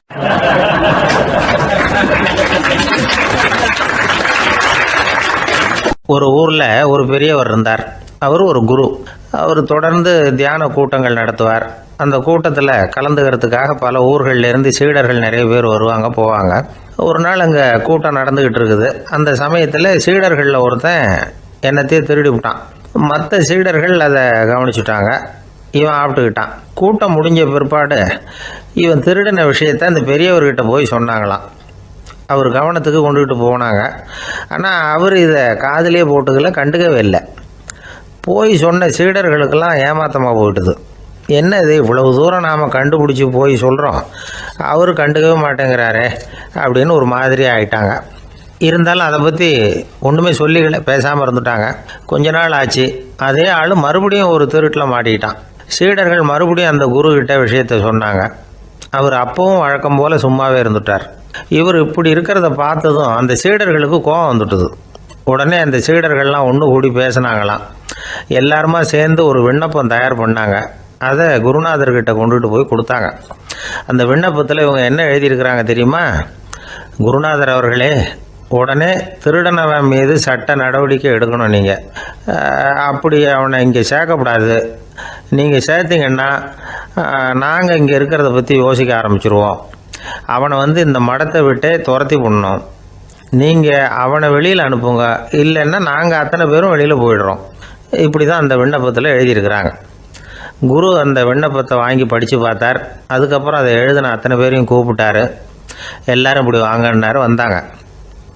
இப்படி என் எதிரில் உட்காருங்கன்னார். உட்காந்தாங்க. அப்புறம் சொன்னார், இதை பாருப்பா, நீங்கள் எல்லாரும் புத்திசாலிகள். உங்களுக்கு எது நல்லது எது கெட்டதுங்கிறது நல்லா தெரியும். நீங்கள் மேற்கொண்டு ஏதாவது படிக்கணும்னு நினச்சா வேறு எங்கே வேணும்னாலும் போகலாம். அதுக்கு நான் தடை சொல்ல மாட்டேன். ஆனால் உங்களால் குற்றம் சாட்டப்பட்ட அவன் இருக்கானே, அவன் எப்படின்னா அவனுக்கு எது நல்லது எது கெட்டதுங்கிறதெல்லாம் தெரியாது. அதனால தான் திருடுறான். நீங்கள் சொல்கிறது மாதிரி அவனை அடித்து துரத்தி விடுறோம்னு வச்சுக்கோங்க, அவனுக்கு எப்படி நல்லது கெட்டது தெரியும்? அவனுக்கு அதை யார் சொல்லி கொடுக்குறது? அதனால் இங்கேயே இருக்கட்டும், அதுதான் சரி. இதுக்காக நீங்கள் எல்லாரும் என்னை விட்டுட்டு போனாலும் சரி, அவனை நான் விரட்ட மாட்டேன் அப்படின்னு விட்டாரான். இவ்வளவையும் திருடனை அந்த சீடன் கேட்டுக்கிட்டே இருந்திருக்கான். அவன் கண்களில் கண்ணீர். அப்படியே எழுந்திரிச்சு வந்தான். குரு காலில் விழுந்தான். அவன் கண்ணீரில் அவனது தீமை கழுவப்பட்டது அப்படிம்பாங்க. அதாவது சீடர்களுக்கு அந்த குருவோட பெருமை அப்போ தான் புரிஞ்சுதான். ஒரு நல்ல ஆசிரியர் இருக்காருன்னு வச்சுக்கோங்க, நல்லா படிக்கிற பையனுக்கு தான் பாடம் சொல்லி கொடுப்பேன்னா அது என்ன பெரிய விஷயமா? மோசமாக படிக்கிறவனையும் மாற்றி காட்டுறேங்கிறது தான் பெருமை. இந்த காலத்து குரு ஒருத்தர் ஒரு ஆசிரமம் வச்சு நடத்திட்டு வந்தார். நிறைய பேர் தினம் வருவாங்க போவாங்க. ஒரு நாள் ஒருத்தன் வந்தான். அந்த குரு முன்னாடி போய் நின்னான். ஐயா, என்ன உங்கள் சீடனாக ஏற்றுக்கணும்னா. அந்த குரு நிமிர்ந்து பார்த்தார். உன்னுடைய நோக்கம் என்னன்னு கேட்டார். ஐயா, உங்ககிட்ட கொஞ்ச நாள் இருந்தேன்னா நல்ல பழக்க வழக்கங்களை கற்றுக்கலாம், அதுக்கப்புறம் வெளியில் போய் ஒரு நல்ல தொழில் தொடங்கி வாழ்க்கையில் முன்னுக்கு வரணுங்கிறது தான் என்னோடய நோக்கம் அப்படின்னா. நீ சொல்கிறது சரி, ஆனால் உன்னால் இங்கே நல்ல பழக்க வழக்கங்களை கற்றுக்க முடியலேன்னு வச்சுக்கோ, அப்போ என்ன பண்ணுவேன் அப்படின்னு கேட்டார் அவர். அப்படி ஆச்சுன்னா என்ன, உங்களை மாதிரியே ஒரு ஆசிரமம் ஆரம்பித்து அதுக்கு குருவாக இருந்துட்டு போகிறேன் அப்படின்னு நானும்.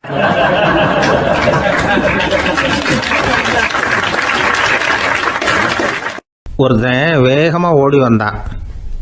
ஏப்பா அப்படி தலை தெறிக்க ஓடி வர்றேன்னு கேட்டேன். பின்னாடி துரத்திக்கிட்டு வருது சார் அப்படின்னா. ஏதாவது நாய் துரத்திக்கிட்டு வருது போல இருக்கு அப்படின்னு நினச்சி அவனுக்கு பின்னாடி பார்க்குறேன். கண்ணுக்கு எட்டின தூரம் வரைக்கும் எதுவுமே தெரியல. ஏன்பா எதுவும் ஒன்றை துரத்துறது மாதிரி தெரியலையே என்ன? நல்லா பாருங்கள் சார் அப்படின்னா. பார்த்துட்டு தான் சொல்கிறேன் என்ன. இதோ பாருங்கள் சார், இதுதான் என்னை துரத்துது அப்படின்னு அவன் காட்டுறான். அவன் சுட்டி காட்டின இடத்துல பார்த்தா அங்கே அவனுடைய நிழல் தான் தெரியுது. என்னப்பா சொல்கிற அப்படின்னு சொல்லி அவனை சந்தேகமாக பார்த்தேன். அதுக்கப்புறம் தான் அவன் விவரமாக பேசினான். சார், எனக்கு என் நிழலை கண்டா பிடிக்கிறதில்ல. எப்போ பார்த்தாலும் இது என்னையே பின்தொடர்ந்து வந்துக்கிட்டு இருக்குது. இதை என்னால் சகிக்கவே முடியல. இதை என்கிட்டேருந்து பிரிக்கிறதுக்கு எவ்வளவோ முயற்சிகள்லாம் பண்ணி பார்த்துட்டேன், முடியலன்னா. அப்படி என்னென்ன முயற்சிகள் பண்ணினேன் அப்படின்னு கேட்டேன். அவன் என்னென்ன செஞ்சாங்கிறத விவரமாக சொன்னான். அவன் என்ன பண்ணியிருக்கிறான், ஒரு பெரிய குழியை தோண்டி அதில் தன்னுடைய நிழலை புதைச்சிருவோம் அப்படின்னு முடிவு பண்ணிவிட்டு மண்வெட்டி எடுத்துக்கிட்டு தோட்டத்து பக்கம் போயிருக்கான். ஆழமாக ஒரு குழியை தோண்டியிருக்கான். குனிஞ்சு பார்க்குறான். அந்த குழிக்குள்ளே தன்னுடைய நிழல் தெரியுது. ஆஹா, இதுதான் சமயம், நிழல் இப்போ குழிக்குள்ளே இருக்குது, மண்ணை போட்டு மூடி விடலாம் அப்படின்னு நினச்சிக்கிட்டு கொஞ்சம் மண்ணை அள்ளி போட்டான். பார்த்தா இப்போ அந்த நிழல் அந்த மண்ணுக்கு மேலே வந்து நிற்கிது.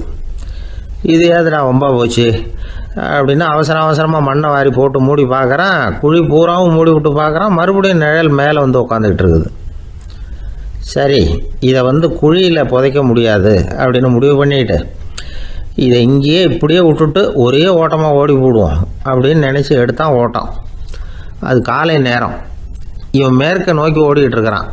ஓடி ஓடி பார்க்குறான், நிழல் இவனை விட வேகமாக இவனுக்கு முன்னாடி ஓடிக்கிட்டு இருக்கு. சரி, திரும்பி ஓடி பார்ப்போம் அப்படின்னு நினச்சிக்கிட்டு அப்படியே சடார்னு திரும்பி ஓட ஆரம்பித்தான். பார்த்தான், அப்பாடா நிழலை காணலை.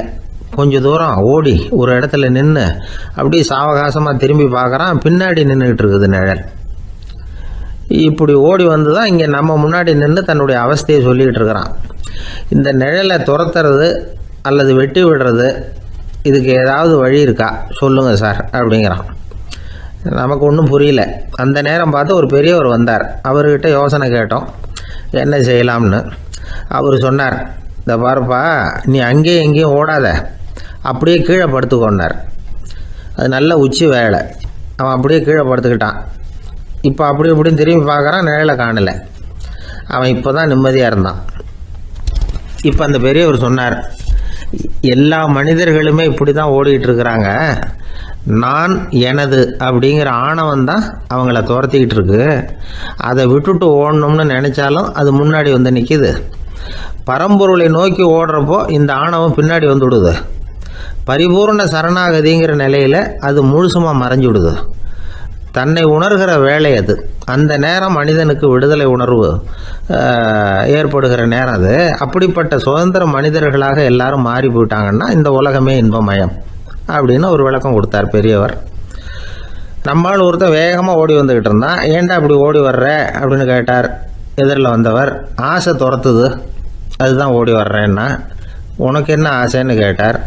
எனக்கு ஒன்றும் ஆசை இல்லைங்க, என்னை எப்படியாவது பிடிச்சுடணும்னு போலீஸ்காரங்களுக்கு ஆசை. அந்த ஆசை இப்போ என்னை துரத்தி பின்னாடி வந்துக்கிட்டு இருக்குது, அதுதான் தப்பிச்சு வந்துக்கிட்டு இருக்கிறேன். குறுக்க நிற்காதீங்க சார், வழியை விடுங்க அப்படின்னு சொல்லிவிட்டு வேகமாக ஓடி மறைஞ்சான்.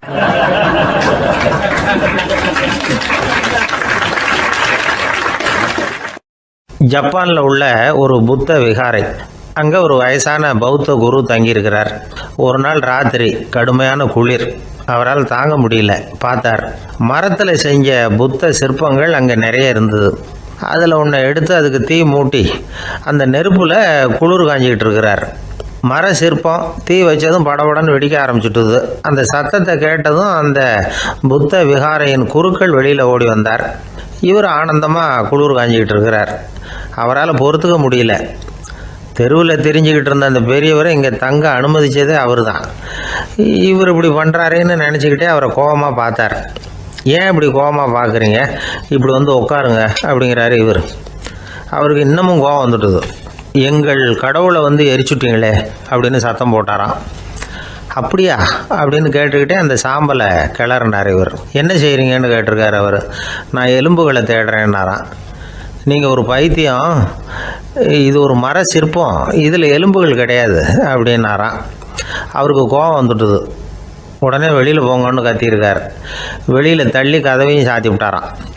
மறுநாள் காலையில் கதவை திறந்து பார்த்தா அந்த வயசான பெரியவர் ஒரு மயில்கல் மேலே சில காட்டு பூக்களை வச்சு புத்தம் சரணம் கச்சாமின்னு சொல்லிக்கிட்டே இருக்கிறார். இவருக்கு சந்தேகமாக போட்டுது. கிட்ட போனார். என்ன செஞ்சுக்கிட்டு இருக்கீங்கன்னு கேட்டார். இது என்னுடைய காலை நேர பிரார்த்தனைனாராம். நிஜமாகவே நீங்கள் ஒரு பைத்தியமாக தான் இருக்கணும், ஏன்னா அது ஒரு மயில்கல் அப்படின்னாராம்.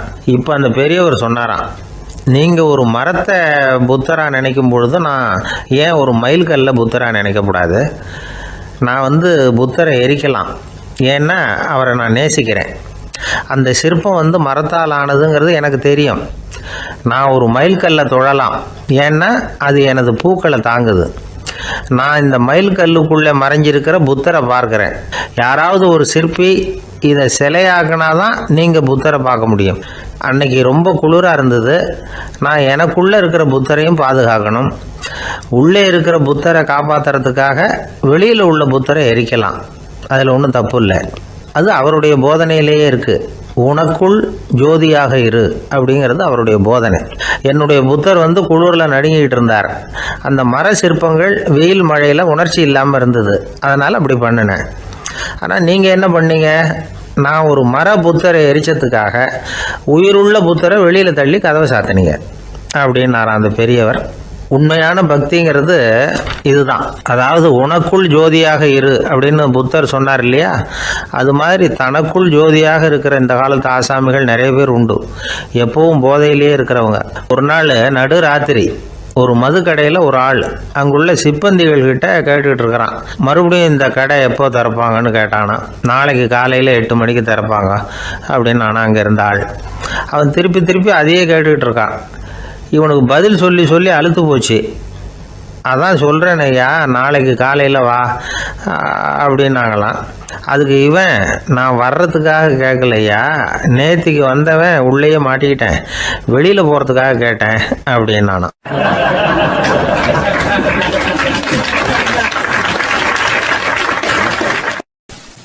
ஒரு ஏரி ஓரமாக 2 பசங்க நடந்து போய்கிட்டு இருக்கிறாங்க. அதில் ஒருத்தன் பணக்கார வீட்டு பையன், இன்னொருத்தன் ஏழை. இவங்க 2 பேரும் போய்கிட்டு இருக்கிறாங்க. வழியில் ஒரு இடத்துல ஒரு ஜோடி செருப்பு இவங்க கண்ணில் படுது. ஒரு விவசாயி அந்த செருப்பை அங்கே விட்டுட்டு பக்கத்தில் இருந்த ஏரியில் கை காலை கழுவிட்டு இருக்கிறார். உடனே அந்த பணக்கார பையனுக்கு ஒரு ஐடியா. அவன் சொன்னானா, டேய் இப்போ ஒரு வேடிக்கை செய்யலாம், அந்த செருப்பு 2ஐயும் தூக்கி எட்டத்தில் வீசி எரிஞ்சிருவோம். அந்த ஆள் வந்து பார்த்துட்டு செருப்பை தேடி அல்லாடுவான், அங்கேயும் இங்கேயும் ஓடுவான், திருன்னு முழிப்பான். அதை பார்த்து நாம் ரசிக்கலாம், நல்ல தமாஷா இருக்கும் அப்படின்ட்டுருக்கான். இப்படி சொல்லிவிட்டு அந்த செருப்புகளை தூக்கத்துக்கு போனானா. கொஞ்சம் பொறு அப்படின்னானா அந்த ஏழை பையன். ஏன்னு கேட்டிருக்கான் அவன். இப்போ அந்த ஏழை பையன் சொன்னானா, நீ சொல்கிறது ஒன்றும் வேடிக்கை கிடையாது, உன்னோட செருப்பு தொலைஞ்சா உன் அப்பா உடனே உனக்கு வேற செருப்பு வாங்கி கொடுத்துருவார். ஆனால் அந்த ஆளுக்கு இந்த செருப்பு தொலைஞ்சதுன்னா வேற புதுசாக வாங்கிறதுக்கு வாயையும் வயத்தையும் கட்டி பணத்தை சேர்க்க வேண்டியிருக்கும். அதனால் நான் ஒரு வேடிக்கை சொல்கிறேன், அது மாதிரி செய், அது இன்னமும் தமாஷா இருக்கும் அப்படின்னு நானா. எப்படி அது சொல்லுன்றான் அவன். செருப்பு ரெண்டும் அது இருக்கிற இடத்துலையே இருக்கட்டும். உன் சட்டை பையிலிருந்து ஒரே ஒரு ரூபா நாணயத்தை எடு, அதை அந்த செருப்பு மேலே அதோட குதிகால் பகுதியில் வச்சுட்டு நாம் 2 பேரும் அந்த மரத்துக்கு பின்னாடி ஓடி போய் மறைஞ்சு நின்றுக்குவோம். அப்புறம் பாரு வேடிக்கை அப்படின்னா. அதே மாதிரி 1 ரூபா காசு செருப்பு மேலே வச்சுட்டு இவங்க 2 பேரும் மறைஞ்சு நின்றுக்கிட்டாங்க. கொஞ்ச நேரத்தில் அந்த விவசாயி வந்தார். காலில் உள்ள மண்ணை தட்டிவிட்டு செருப்பை மாட்டுறதுக்காக போனார். அங்கேருந்து காசு கண்ணில் போட்டுவிட்டுது. அவருக்கு ஆச்சரியமாக போச்சு. அதை கையில் எடுத்து பார்க்குறார். 4 பக்கமும் திரும்பி பார்க்குறார், யார் இதை வச்சுருப்பான்னு. கடைசியில் ஆகாயத்தை பார்க்குறார். ஆண்டவா, இது உன்னோட கருணை தான், நீ தான் யாரோ புண்ணியவான் மனசில் தர்மம் பண்ணுற எண்ணத்தை உண்டாக்கி இருக்கிற, அந்த புண்ணியவான் நல்லா இருக்கணும் அப்படின்னு வாழ்த்தி அந்த காசை கண்ணில் ஊற்றிக்கிட்டாரான். மறைஞ்சிருந்து பார்த்துக்கிட்டு இருந்த ஏழை பையன் இப்படி சொன்னான், பாத்தியா, உன்னை புண்ணியவான்னு வாழ்த்தி விட்டு போகிறார் அந்த ஆள். அவருக்கும் சந்தோஷம், அதை பார்த்து நமக்கும் சந்தோஷம். உனக்கு 1 ரூபாங்கிறது ஒரு பெரிய விஷயம் இல்லை, ஆனால் அதனால் நமக்கு கிடைச்சிருக்கிற மகிழ்ச்சி ரொம்ப உயர்வானது அப்படின்னு நானா. வேடிக்கையும் கிண்டலும் இது மாதிரி அடுத்தவங்களுக்கு இடைஞ்சலாக இல்லாமல் இருக்கணும் அப்படிங்கிறார் கலைவாணர். ஆனால் பாருங்கள், அவருக்கே இடைஞ்சலாக வர்ற விஷயங்களை கூட அவர் வேடிக்கையாக தான் எடுத்துக்கிட்டாராம். ஒரு தடவை ஒருத்தர் கலைவாணர்கிட்ட வந்து, ஐயா, என் குழந்தை செத்து போச்சு அப்படின்னு சொல்லி அழுதாராம். உடனே இவர் அவருக்கு 100 ரூபா பணத்தை கொடுத்து, இந்தாங்க அடக்கம் செய்யுங்க அப்படின்னு சொல்லி அனுப்பி வச்சாராம். 1 வருஷம் கழித்து மறுபடியும் அதே ஆள் வந்திருக்கார். இவர் மறந்துருப்பாருங்கிற நினைப்பில், அண்ணே என் குழந்தை இறந்து போச்சுண்ணே அப்படின்னாராம். இவர் மறுபடியும் 100 ரூபா கொடுத்து ஆறுதல் சொல்லி அனுப்பி வச்சாராம். 7-8 மாதம் கழித்து மறுபடியும் அதே ஆள் வந்திருக்கார். அவர் வாயை திறக்கிறதுக்கு முன்னாடியே இவர் 100 ரூபாய் அவர் கையில் வச்சு, போன 2 தடவை தான் குழந்தை செத்து போச்சு, இந்த தடவையாவது அதை சாகாமல் காப்பாற்றி விடு அப்படின்னு சொல்லி அனுப்பி வச்சாராம். அதுக்கப்புறம் அந்த ஆள் வர்றதே இல்லையா.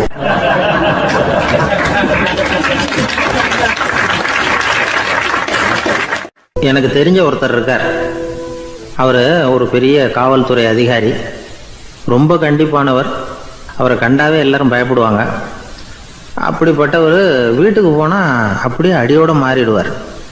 அங்கே போய் பார்த்தீங்கன்னா குழந்தைகளோட குழந்தையாக அவர் விளையாடிக்கிட்டு இருப்பார். அலுவலக சமயத்தில் பார்த்தீங்கன்னா குதிரை முதுகில் அவர் உட்காந்துருப்பார். வீட்டில் பார்த்தீங்கன்னா அவர் முதுகில் குழந்தை உட்காந்துருக்கும். அவர் குதிரை மாதிரி போய்கிட்டு இருப்பார். இது எப்படிங்க முடியுது உங்களால் அப்படின்னு கேட்டாங்க. அது ஒன்றும் இல்லை, இங்கே வீட்டுக்கு வந்த உடனே என்னோட மனசை தனியாக எடுத்து வச்சுருவேன் அப்படின்னார். அது என்னங்க உங்கள் சட்டப்பையிலையா இருக்குது மனசு, அது தனியாக எடுத்து வைக்கிறதுக்கு அப்படின்னு கேட்டாங்க. அப்படி இல்லைங்க, இது ஒரு பயிற்சி, மனப்பயிற்சி, அவ்வளவுதான் அப்படின்னார். இப்படி சமயம் பார்த்து மனசை தனியாக வச்சுவிட தெரிஞ்சவங்க வாழ்க்கையில் எப்பவும் உற்சாகமாக இருப்பாங்க அப்படிங்கிறது பெரியவங்க கருத்து. ஒரு டாக்டர் ஆஸ்பத்திரியில் இருக்கிற வரைக்கும் டாக்டராக இருக்கலாம். அவர் மனைவிகிட்டையும் அவர் டாக்டராக இருக்க வேண்டிய அவசியம் இல்லை. ஒரு வக்கீல் கோர்ட்டில் இருக்கிற வரைக்கும் வக்கீலாக இருக்கலாம். வீட்டுக்கு வந்ததுக்கு அப்புறமும் வக்கீலாக இருக்க வேண்டிய அவசியம் கிடையாது. வீட்டில் குழந்தைகள்கிட்ட விளையாடும் பொழுதும் அதுகள்கிட்ட ஃபீஸு கேட்டுக்கிட்டு இருக்கக்கூடாது. நாம் எப்படி இருக்கணும்னு பெரியவங்க சொல்கிறாங்கன்னா, மனசோட சேரக்கூடாதான். அப்படி சேராமல் வாழ்க்கையை கவனிக்கணுமா. மனசை அப்படியே தனியாக எடுத்து பக்கத்தில் வச்சுடணும். அப்படின்னா அதை அப்படியே தூக்கி எறிஞ்சுடு அப்படின்னு அர்த்தம் இல்லை. ஏன்னா மனசுங்கிறது நமக்கு உபயோகப்படக்கூடிய ஒன்று தான். எப்போ அது தேவையோ அப்பப்போ எடுத்து உபயோகப்படுத்திக்கணும். தேவைப்படுறப்போ எடுத்து கண்ணாடியை மாட்டிக்கிறோம்ல, படிக்கும் பொழுது கண்ணாடி தேவைப்படுது, எடுத்து மாட்டிக்கிறோம் இல்லையா. அது மாதிரி கணக்கு போடுறதுக்கு மனசு தேவை. கடைக்கு போய் ஒரு பொருள் வாங்குகிறோம், காசு கொடுக்குறோம், மீதி சில்லறை சரியாக இருக்கா அப்படின்னு எண்ணி பார்த்து வாங்க வேண்டியிருக்கு. அந்த சமயத்தில் மனசை எடுத்து தனியாக வச்சுட்டேன் அப்படின்னு சொல்லிகிட்டு இருக்கக்கூடாது. பரீட்சைக்கு படிக்க வேண்டியிருக்குது, படித்ததையெல்லாம் அப்படியே நினைவில் வச்சுக்க வேண்டியிருக்கு. அந்த சமயத்தில் மனசை தூக்கி எறிஞ்சுட்டேன் சார் அப்படின்னு சொல்லிகிட்டு இருக்கக்கூடாது. அப்படி சொன்னால் பரீட்சை நம்மளை தூக்கி எறிஞ்சிடும். அதனால் தேவைப்படுறப்போ மனசை உபயோகப்படுத்தணும், தேவையில்லாதப்போ அது தனியாக ஓய்வு எடுத்துக்க விட்டுடணும். இப்படி நாம் பழக்கப்படுத்திக்கிட்டா வாழ்க்கைங்கிறது நமக்கு புதுசாக தெரியுமா. மனசுக்கும் ஒரு சக்தி கிடைக்கும்.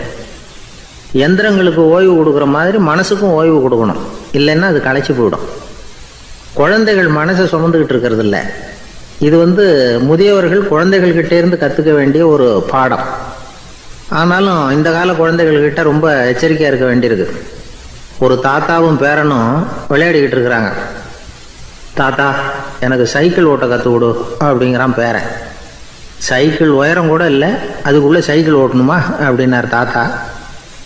ஏன் தாத்தா, ரயில் ஓட்டுறாரு, அவர் என்ன ரயில் நீளமாக இருக்கார் அப்படின்னு கேட்டானா அந்த பையன்.